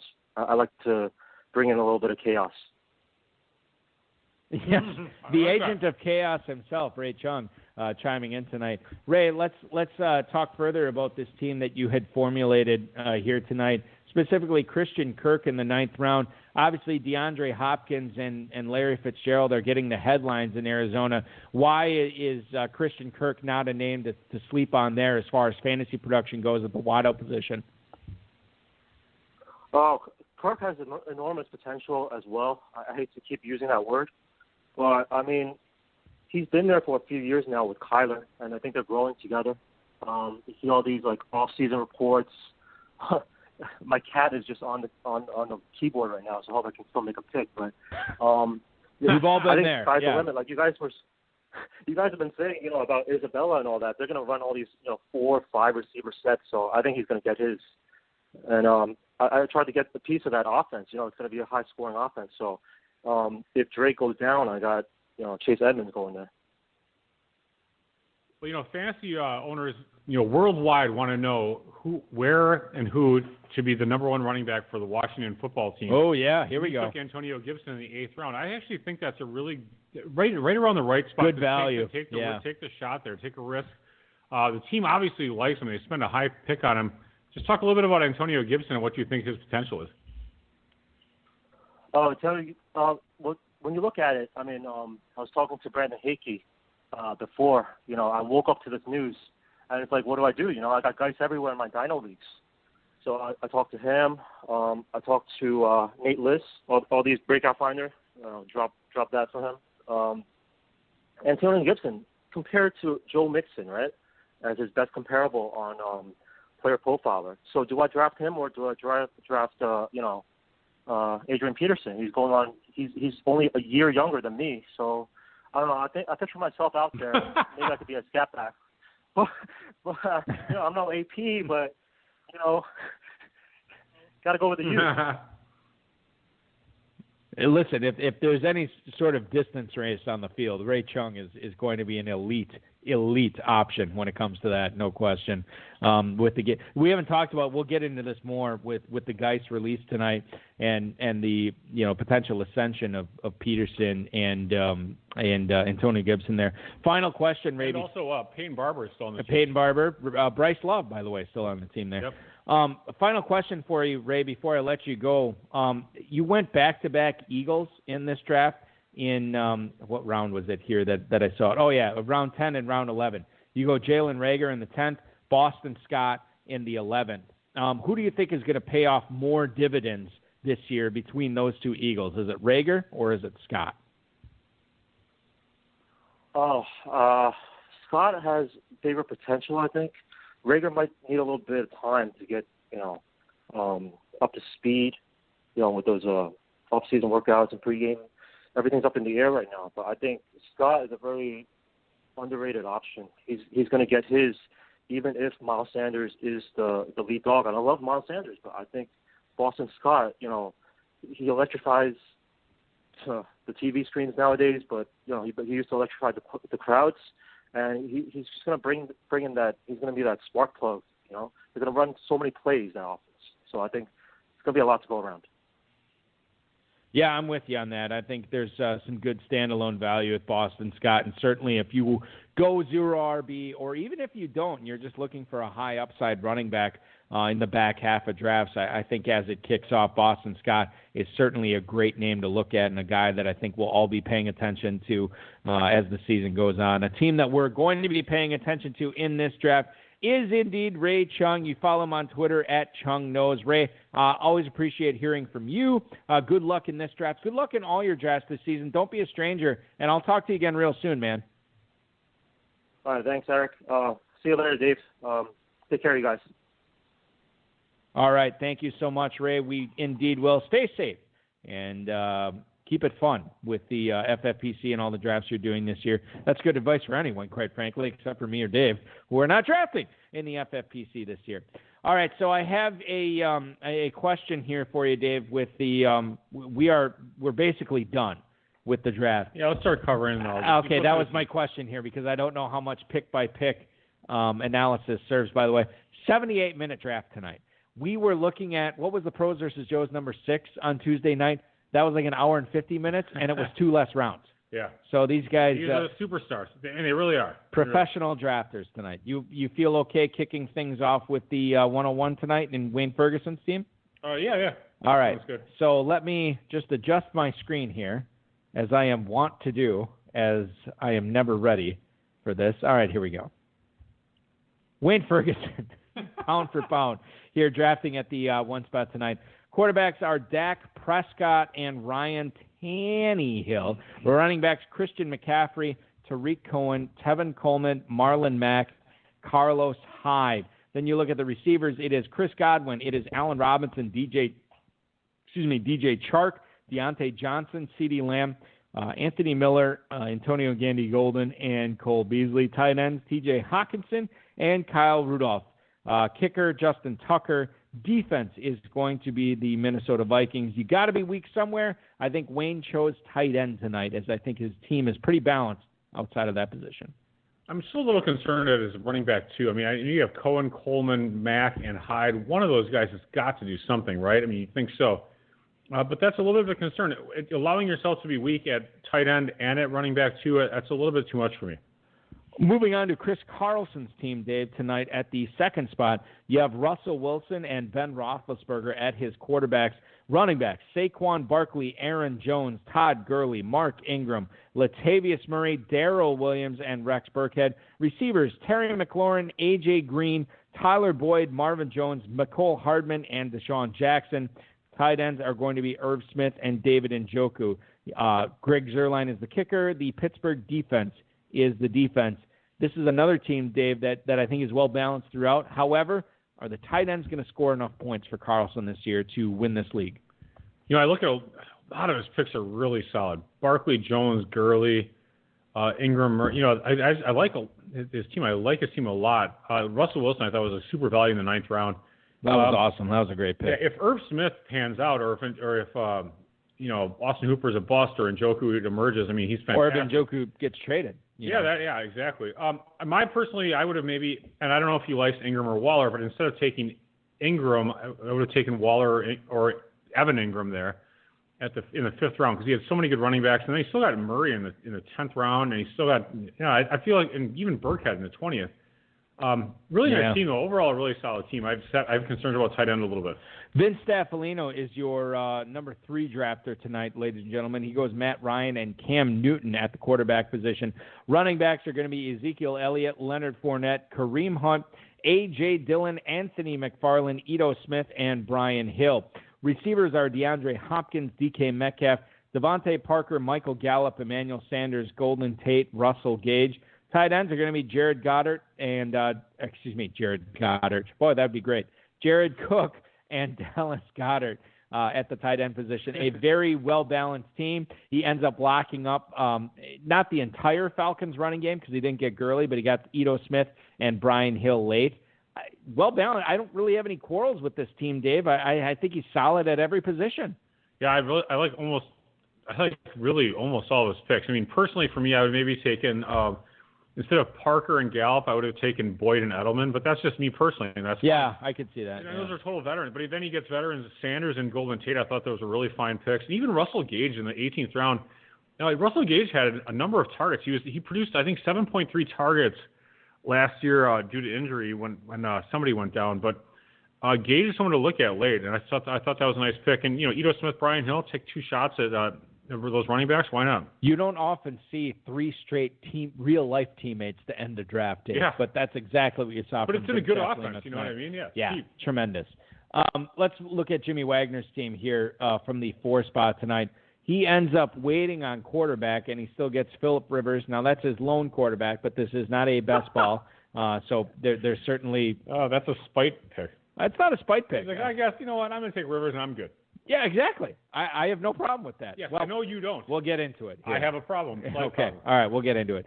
Jimmy Wagner also taking Alvin Kamara, Austin Eckler, Philip Lindsay, Sony Michel, Adrian Peterson, Giovanni Bernard, and LaShawn McCoy at running back. Receivers are Juju Smith-Schuster, Cooper Kupp, T.Y. Hilton, Julian Edelman, Curtis Samuel, Denzel Mims.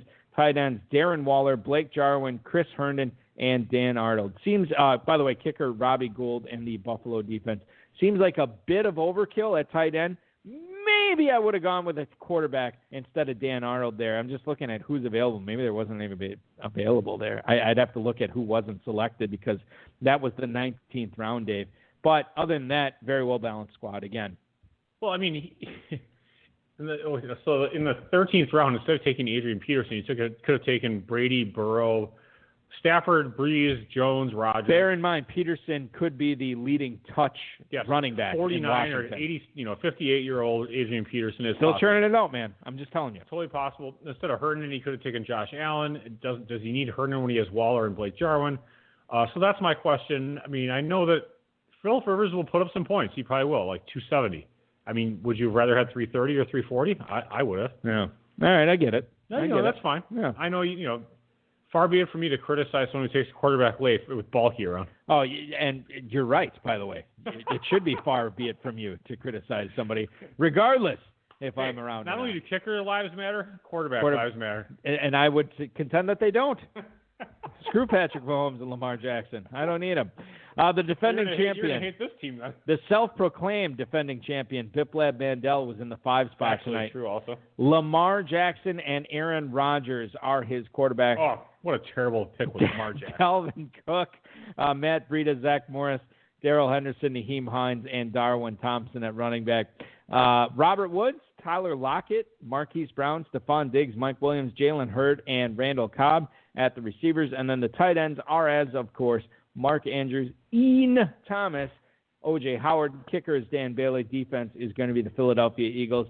One of the things that I think Biplab did very well tonight, Dave, was self-scouting. He understood he needed some help at the running back position, took a lot of shots at it in rounds 6 through 10, and didn't stop there. Naheem Hines, Darwin Thompson late. If he gets those, one of those running backs to hit, he's definitely in a prime position to repeat as champ in this league.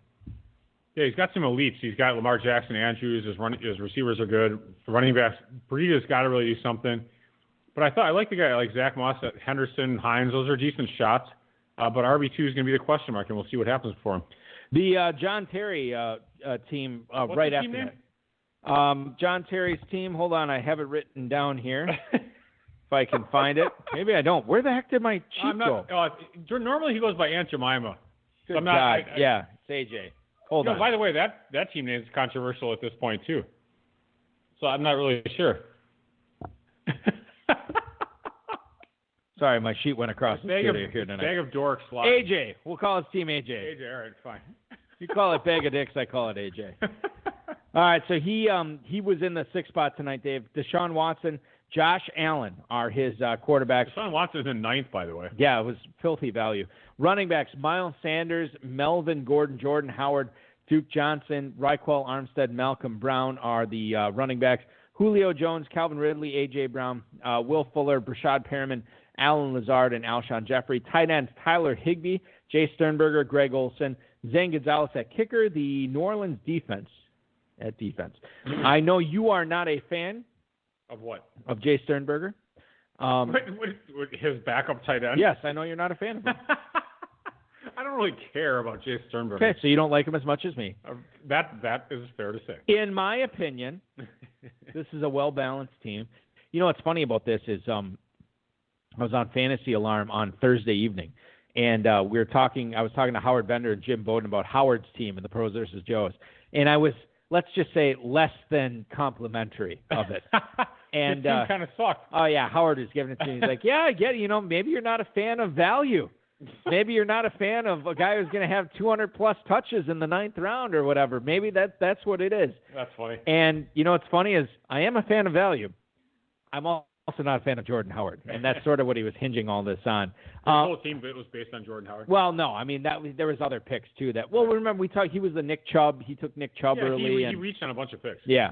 A bunch of picks. Right. So just looking at this is John Terry's squad we're talking about, right? Yeah, that's what I thought. So John Terry takes Jordan Howard tonight as his number 3 running back. Again, I'm not a fan of it, but you look at it, he's going to get a ton of volume.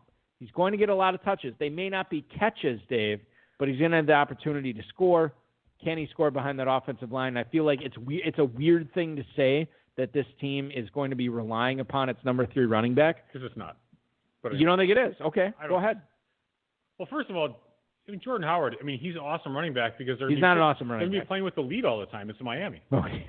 Yeah, with so maybe they're not. Yeah. So, okay, but nonetheless, actually, but I do still like this team. His quarterbacks are fairly ridiculous. Deshaun Watson in the 9th. And then Josh Allen in the 11th. Yeah, really good. You have the number, 5 and number 7? 5 and 7. Actually, I'll look it up right now. By the way, I should give a shout-out to – I haven't given a shout-out to Darren Armani from Fantasy Mojo for this ADP data that we always reference on the show each and every Friday. But I'll tell you this right now. Deshaun Watson normally goes at the 708 as QB5, and Josh Allen normally goes, Dave, at the 11:05 as QB8. All right, so there you go. So you got a little value on Allen, great value on Watson. Higbee's the controversial guy, and then you got 2 rounds of value on both those quarterbacks. Yeah, that is. So when does Josh Allen normally go? 11:05. He went here at the 11:06. Oh, sorry, 9:08. Is it the I know, I got it mixed up in my mind. Yeah. So 9:08 is where he normally goes. No, sorry, he went at the 11:05. Go on. I know where. Anyway, let's. He got no value with Josh Allen. He got a ton of value with Desean Watson. Anyway, Balky was wrong. Balky was 100% wrong. Moving on. Fine. So, but Miles Sanders. Miles Sanders and Gordon. If those guys hold up, and then getting Julio, Ridley, AJ Brown, and Fuller. I know we've always ripped on Fuller's injuries, but as his WR4, his wide receiver 4. Will Fuller's pretty impressive. No, he's not. And then Allen Lazard and Perriman. I like this team a lot. I think he did really, really well. All right, okay. You're sounding like Balky. I'm kind of fawning on it a little bit. Yeah, I like his team. I'm not going to pump up a team based on Will Fuller, Allen Lazard, and Brashad Perriman. This isn't just a bag of dicks. This is a pretty good team. Like a half a bag of dicks. And depending upon what your viewpoint on dicks is, it's like a half a bag of dicks for me. Or maybe twice the bag of dicks. I don't know. I don't know where I'm falling. So for an hour and 30 minutes, we don't talk about it, and then you explode it out there. Well, you're the one who brought up the analogy. I'm just just explaining this. All right, fair enough. In terms of what we're talking about. Right, Jimmy Wagner, by the way, in the chat room. Did you guys change the rules? We allowed to start 2 quarterbacks the way that we've been fawning over Watson and Allen? No, you're not. Not in this league. This is not a super flex. Football guys players. Quarterbacks also don't shot put the ball out like yours does, Jimmy. Oh, Phillip Rivers? Yeah. Hey, he's thrown to a lot of talented pass catchers. Hey, I threw shot put in high school. I loved it. You were really good at it too. Probably better than Phillip Rivers. I was better than Mark Fuller. Who set the record at your high school? Yeah. Oh, I'm so. Did I ever tell the story? I think you did, but you can tell it again if you want. Oh, this guy Mark Fuller, he's 6'5", 230, redhead, pale like I am, but he had red hair. Yeah, but he had real red hair. He has really red hair. He was a Viking. Yeah, so I consistently in high school out-threw him we did shot and discus. I always beat him in shot put, that's fine. But in discus, I would consistently beat him in all the meets. But one meet when it was dark out, and you couldn't see where you were throwing. No, it's a matter of the people have to see where the discus lands, and then they have to. Oh, the judges were blind. It wasn't it was like it was probably like a 14-year-old girl out there with the tape measure. Yeah. And Fuller launches one, and he ends up breaking the school record, 149 feet 6 inches. Right. Yeah. Which still stands at Martin Luther High School in Greendale. If you want to go there. For how many years is this? 30? Yeah. 30 plus. Class of '89. Yeah. So what is that? 31 years. Yeah, exactly. Yeah. He still holds the record. His name is in glass. I won. And yours is in plexiglass. Mine is nothing. I won conference for discus. Did they take your name down and then put his up? No, mine wasn't. I never had the record. Oh, okay. Someone else had the record. See, I always thought you set the record and then he broke it a few days later. He had the record. My highest was like 145 and change. I never actually would have broken the record, but I won conference in shot and discus, whatever. Yeah. Myself and Mark Hutchison, the high hurdler, just the two of us would have won conference in our crappy Midwest Classic high school. Right. Conference I get is so it. terrible. Yeah, I get it. With the Class B. But Fuller will always have that over. What did you guys do at State? You guys went to State, right? Yeah, I over practiced and I took 6 actually, which sucks. Because I warmed up too much, and then I didn't throw. Well, there you have it. So it's fine. So how did Fuller do at State? Nothing. He was terrible. Not even close. Like 130. Yeah, terrible. Yeah, he had his one throw. And that's it. But it's great because I love the guy. We talk, and he doesn't give me shit about it. But. All right, so Jimmy Wagner in the chat room, he wants to put $5 on Rivers has better numbers this year than both Josh Allen, than Watson and Josh Allen. Sure. All right, I'm in for that, Jimmy. He should get odds like 10 to 1 or something. And we're not giving him 10 to 1. I'll give him 5 to 1.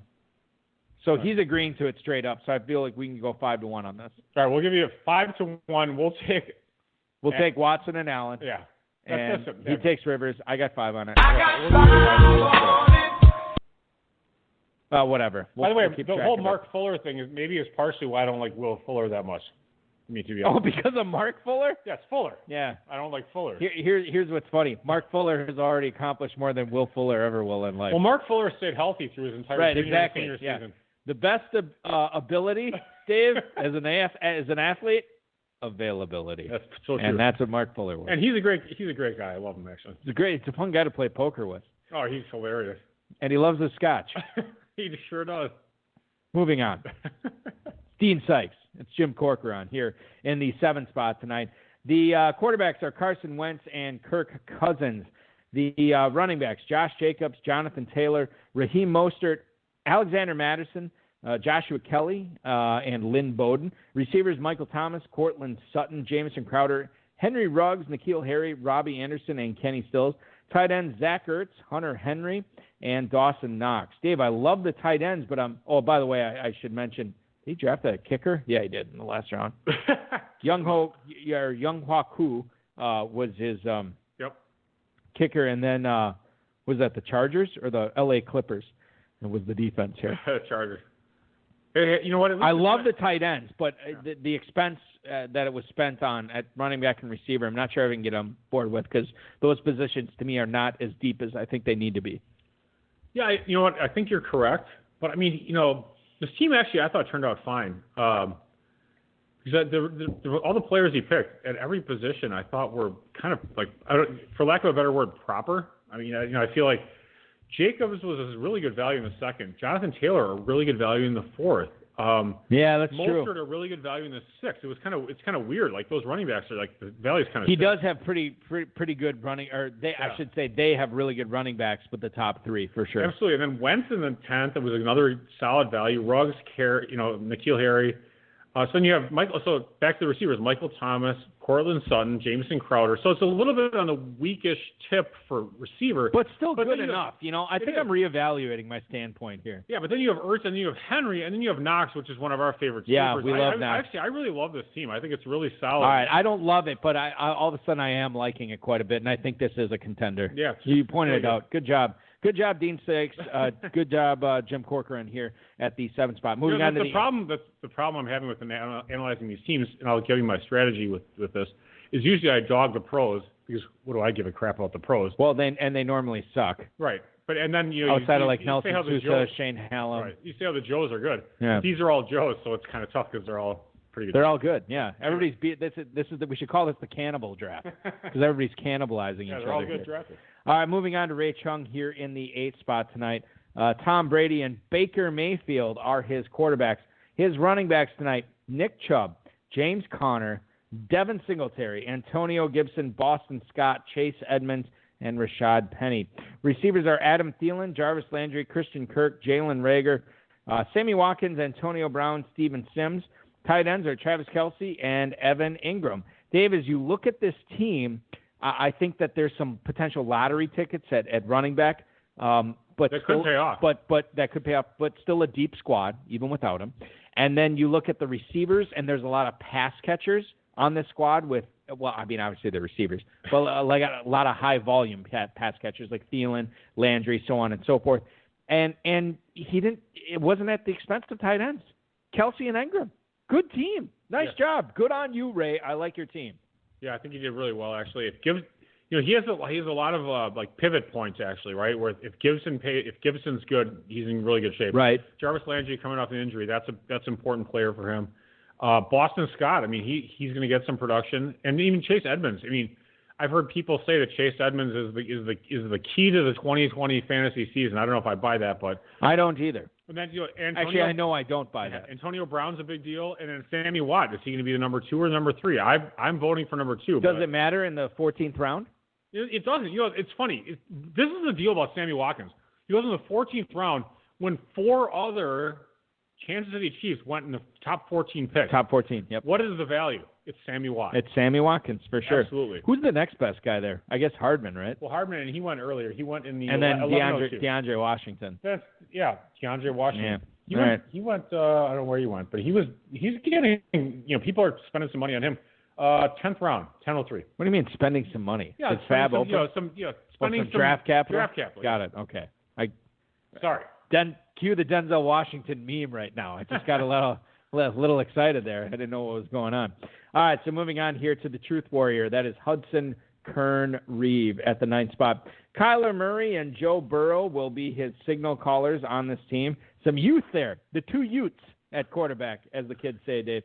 Running back, speaking of youth, Clyde Edwards-Hilaire, Kenyon Drake, David Montgomery, Damian Harris, Eno Benjamin, and Dare Ogunbowale. That's right. Kern Reeve does not have a running back over the age of 17.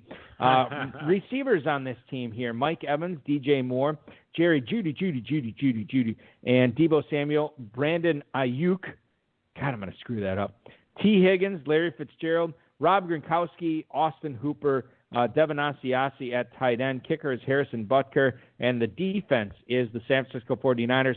Perhaps the youngest team thus far, Dave. A lot of rookies on here, which means a lot of question marks, also a lot of upside.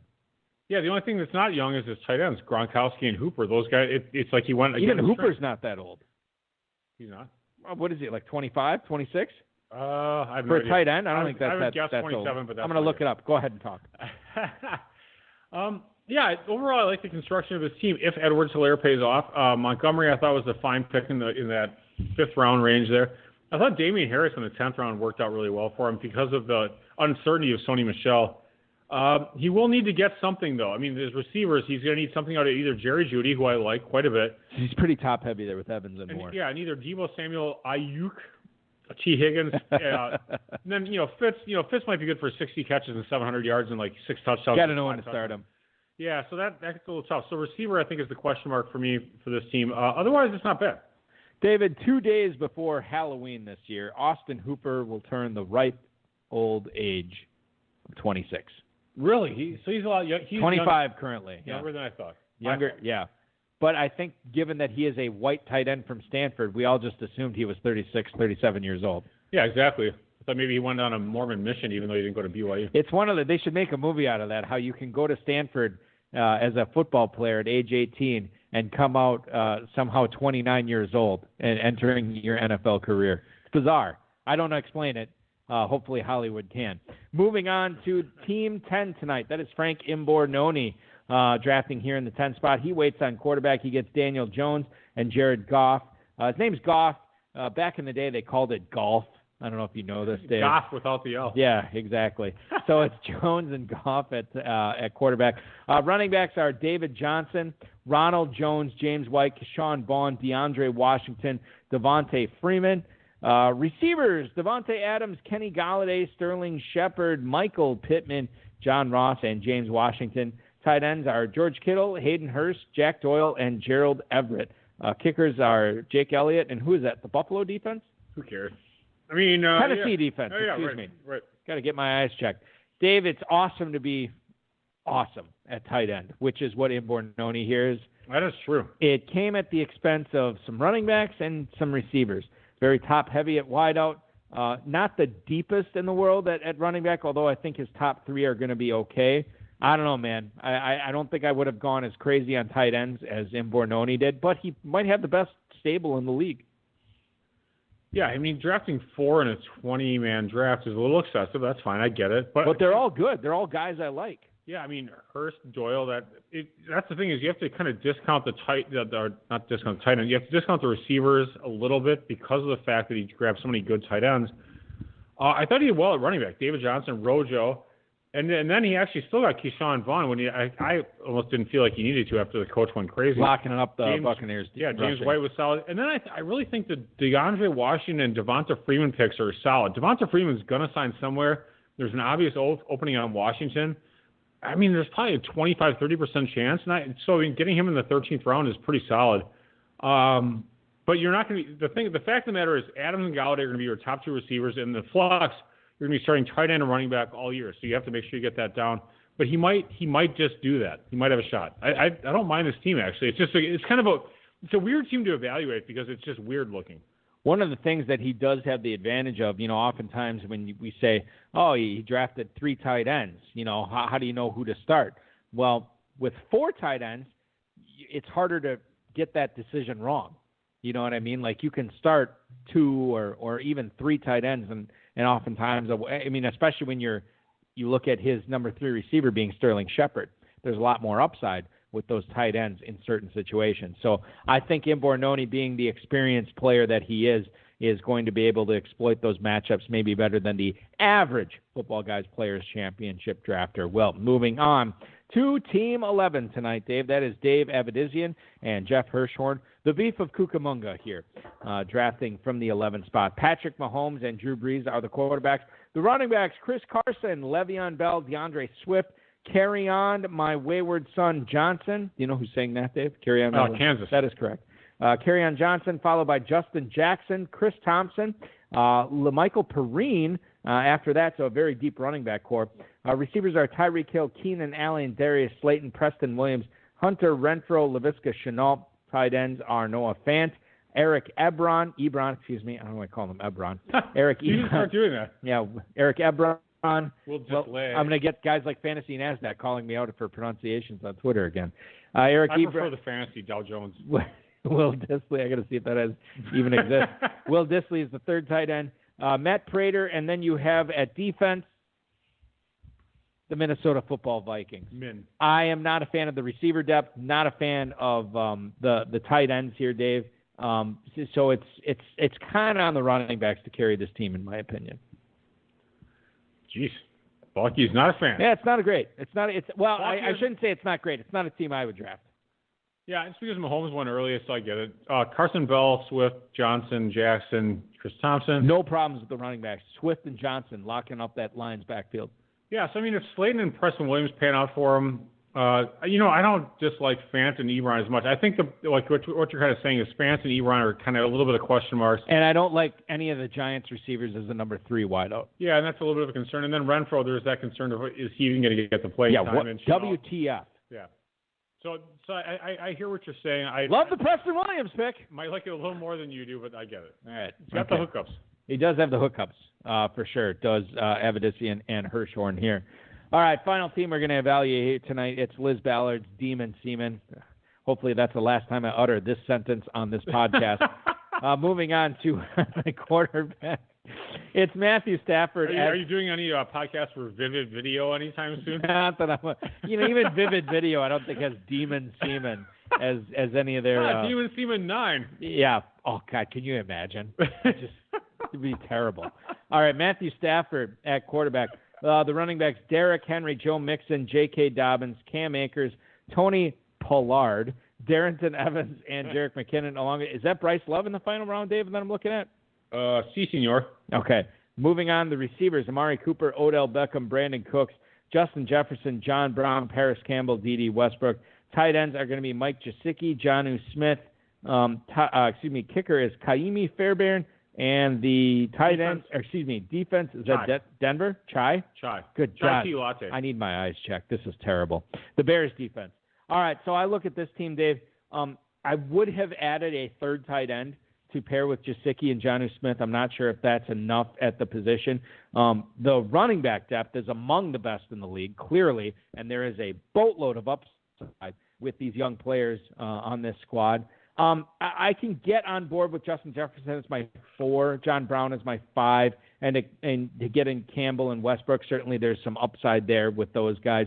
So I guess for me, it's just like, I think I'd like this team significantly better had Liz added a third tight end, maybe in lieu of one of the running backs that she selected. Although I guess you can't get away from Darrington Evans paired with Derrick Henry, maybe McKinnon. I would have gone with a tight end instead of McKinnon. Yeah, so the thing is, if that's what your problem is with the team, you can't have much of a problem with the team. So it's not bad, right? I mean, I agree with you. I was going to mention Darrington Evans with Derrick Henry. And then, the thing is, when you get Henry and Mixon, the Dobbins and Akers are kind of luxury picks, so you kind of, as long as one of them pans out for your flex spot, you're in good shape. Cooper, Beckham are nice. I thought Brandon Cooks was a really solid pick in the 8th. Gesicki and Jonnu Smith, I do agree with you in that they're kind of like, they're both on the, if I was thinking of an emoji, I'd do the chattering teeth emoji for both of them. So I don't want to have 2 chattering teeth for my tight ends. Right, yeah. I'd rather have, the smiley face or the winky face.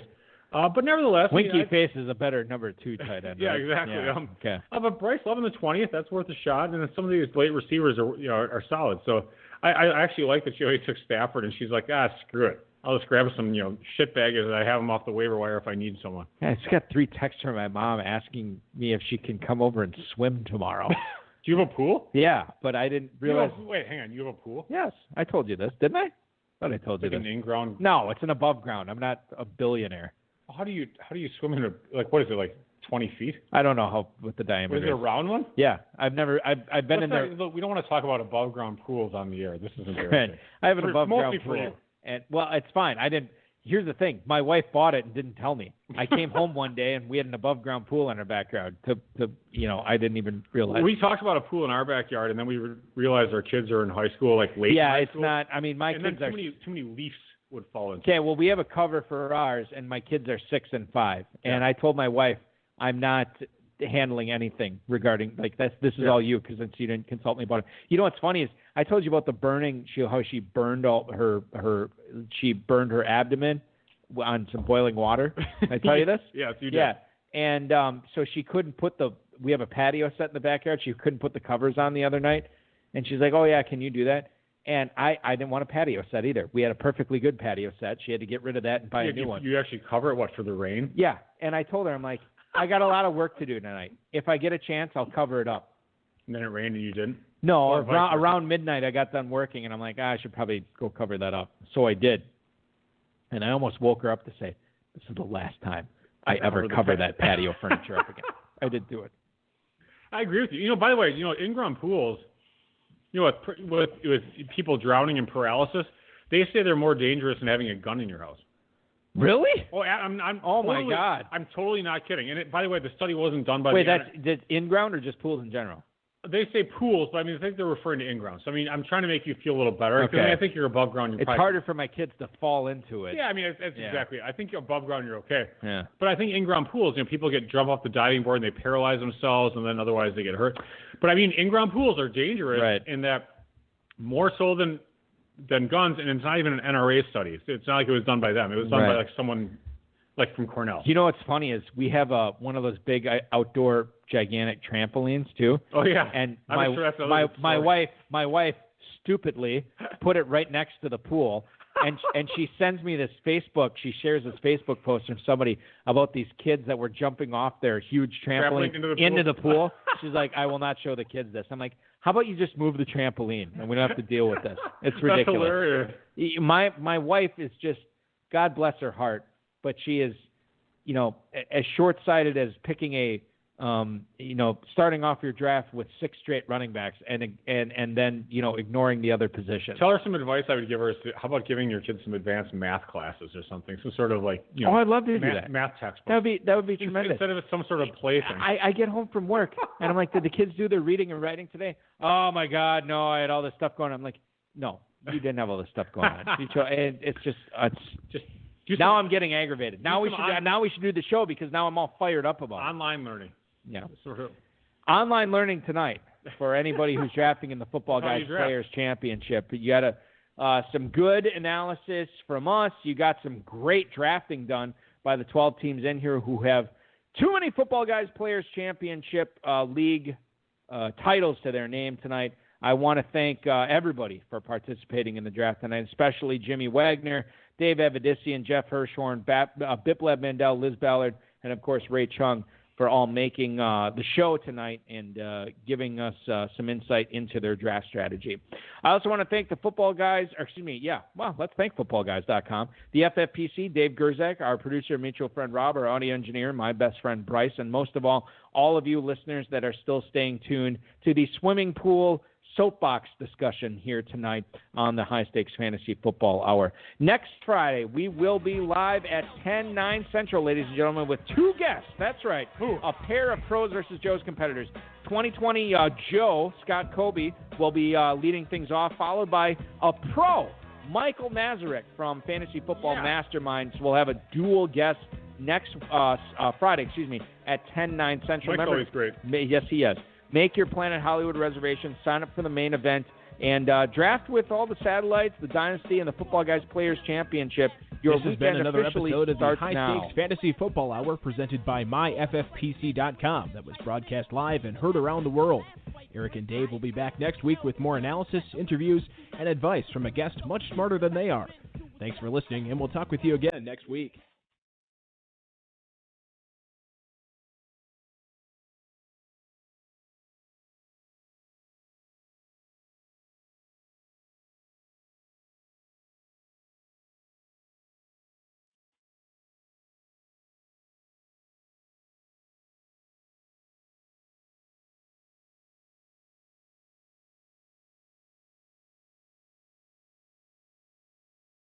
David, you have something to say? Well, the key with swimming pools is just like boats, right? You want to have a friend who has one, and you go over there all the time. I have a great story about this. Yeah, they invite you over. Hey, come swim. Oh, okay. You want to go on my boat? Yeah, shit. Yeah, I'll go on your boat. It's great. Oh, it's great. I don't have to. Do I have to do anything? No, I'll pay for the gas. Oh yeah, I'll pay for the gas. Whatever. That's where you want to be. All right. So a story here. You know our mutual friend Butch. Yes. Great guy. Used to own a $50,000 Ranger boat. Which is insane because it's not even like that cool of a boat, but it's a musky boat. It was a musky boat, and he took people. He did guided tours. He had his own guided business for like 3 years. He still has his captain's license, by the way. He sold the boat to his good buddy because he wasn't getting out on the water anymore. Didn't have any interest in it. His brother-in-law, along with his brother-in-law's brother. Okay, do you get this? Barely. Okay, his brother-in-law has a real-life brother. They went in on a boat together. Okay. An $80,000 pontoon. Yeah. By the way, they always say the 2 best days of owning a boat are the day you buy it and the day you sell it. Yeah. Anyway, go ahead. So I was like, oh my God, that's crazy. And he's like, yeah, I would never do that. And then he's like, I really want to get a boat. Who did this? Butch? Butch did. After he sold his other one? But this was like 5 or 6 years ago. He told us, I really want to get a boat. So I meet him out last night. He's like, hey, come out and sink a few with me. I can do that. So I went out.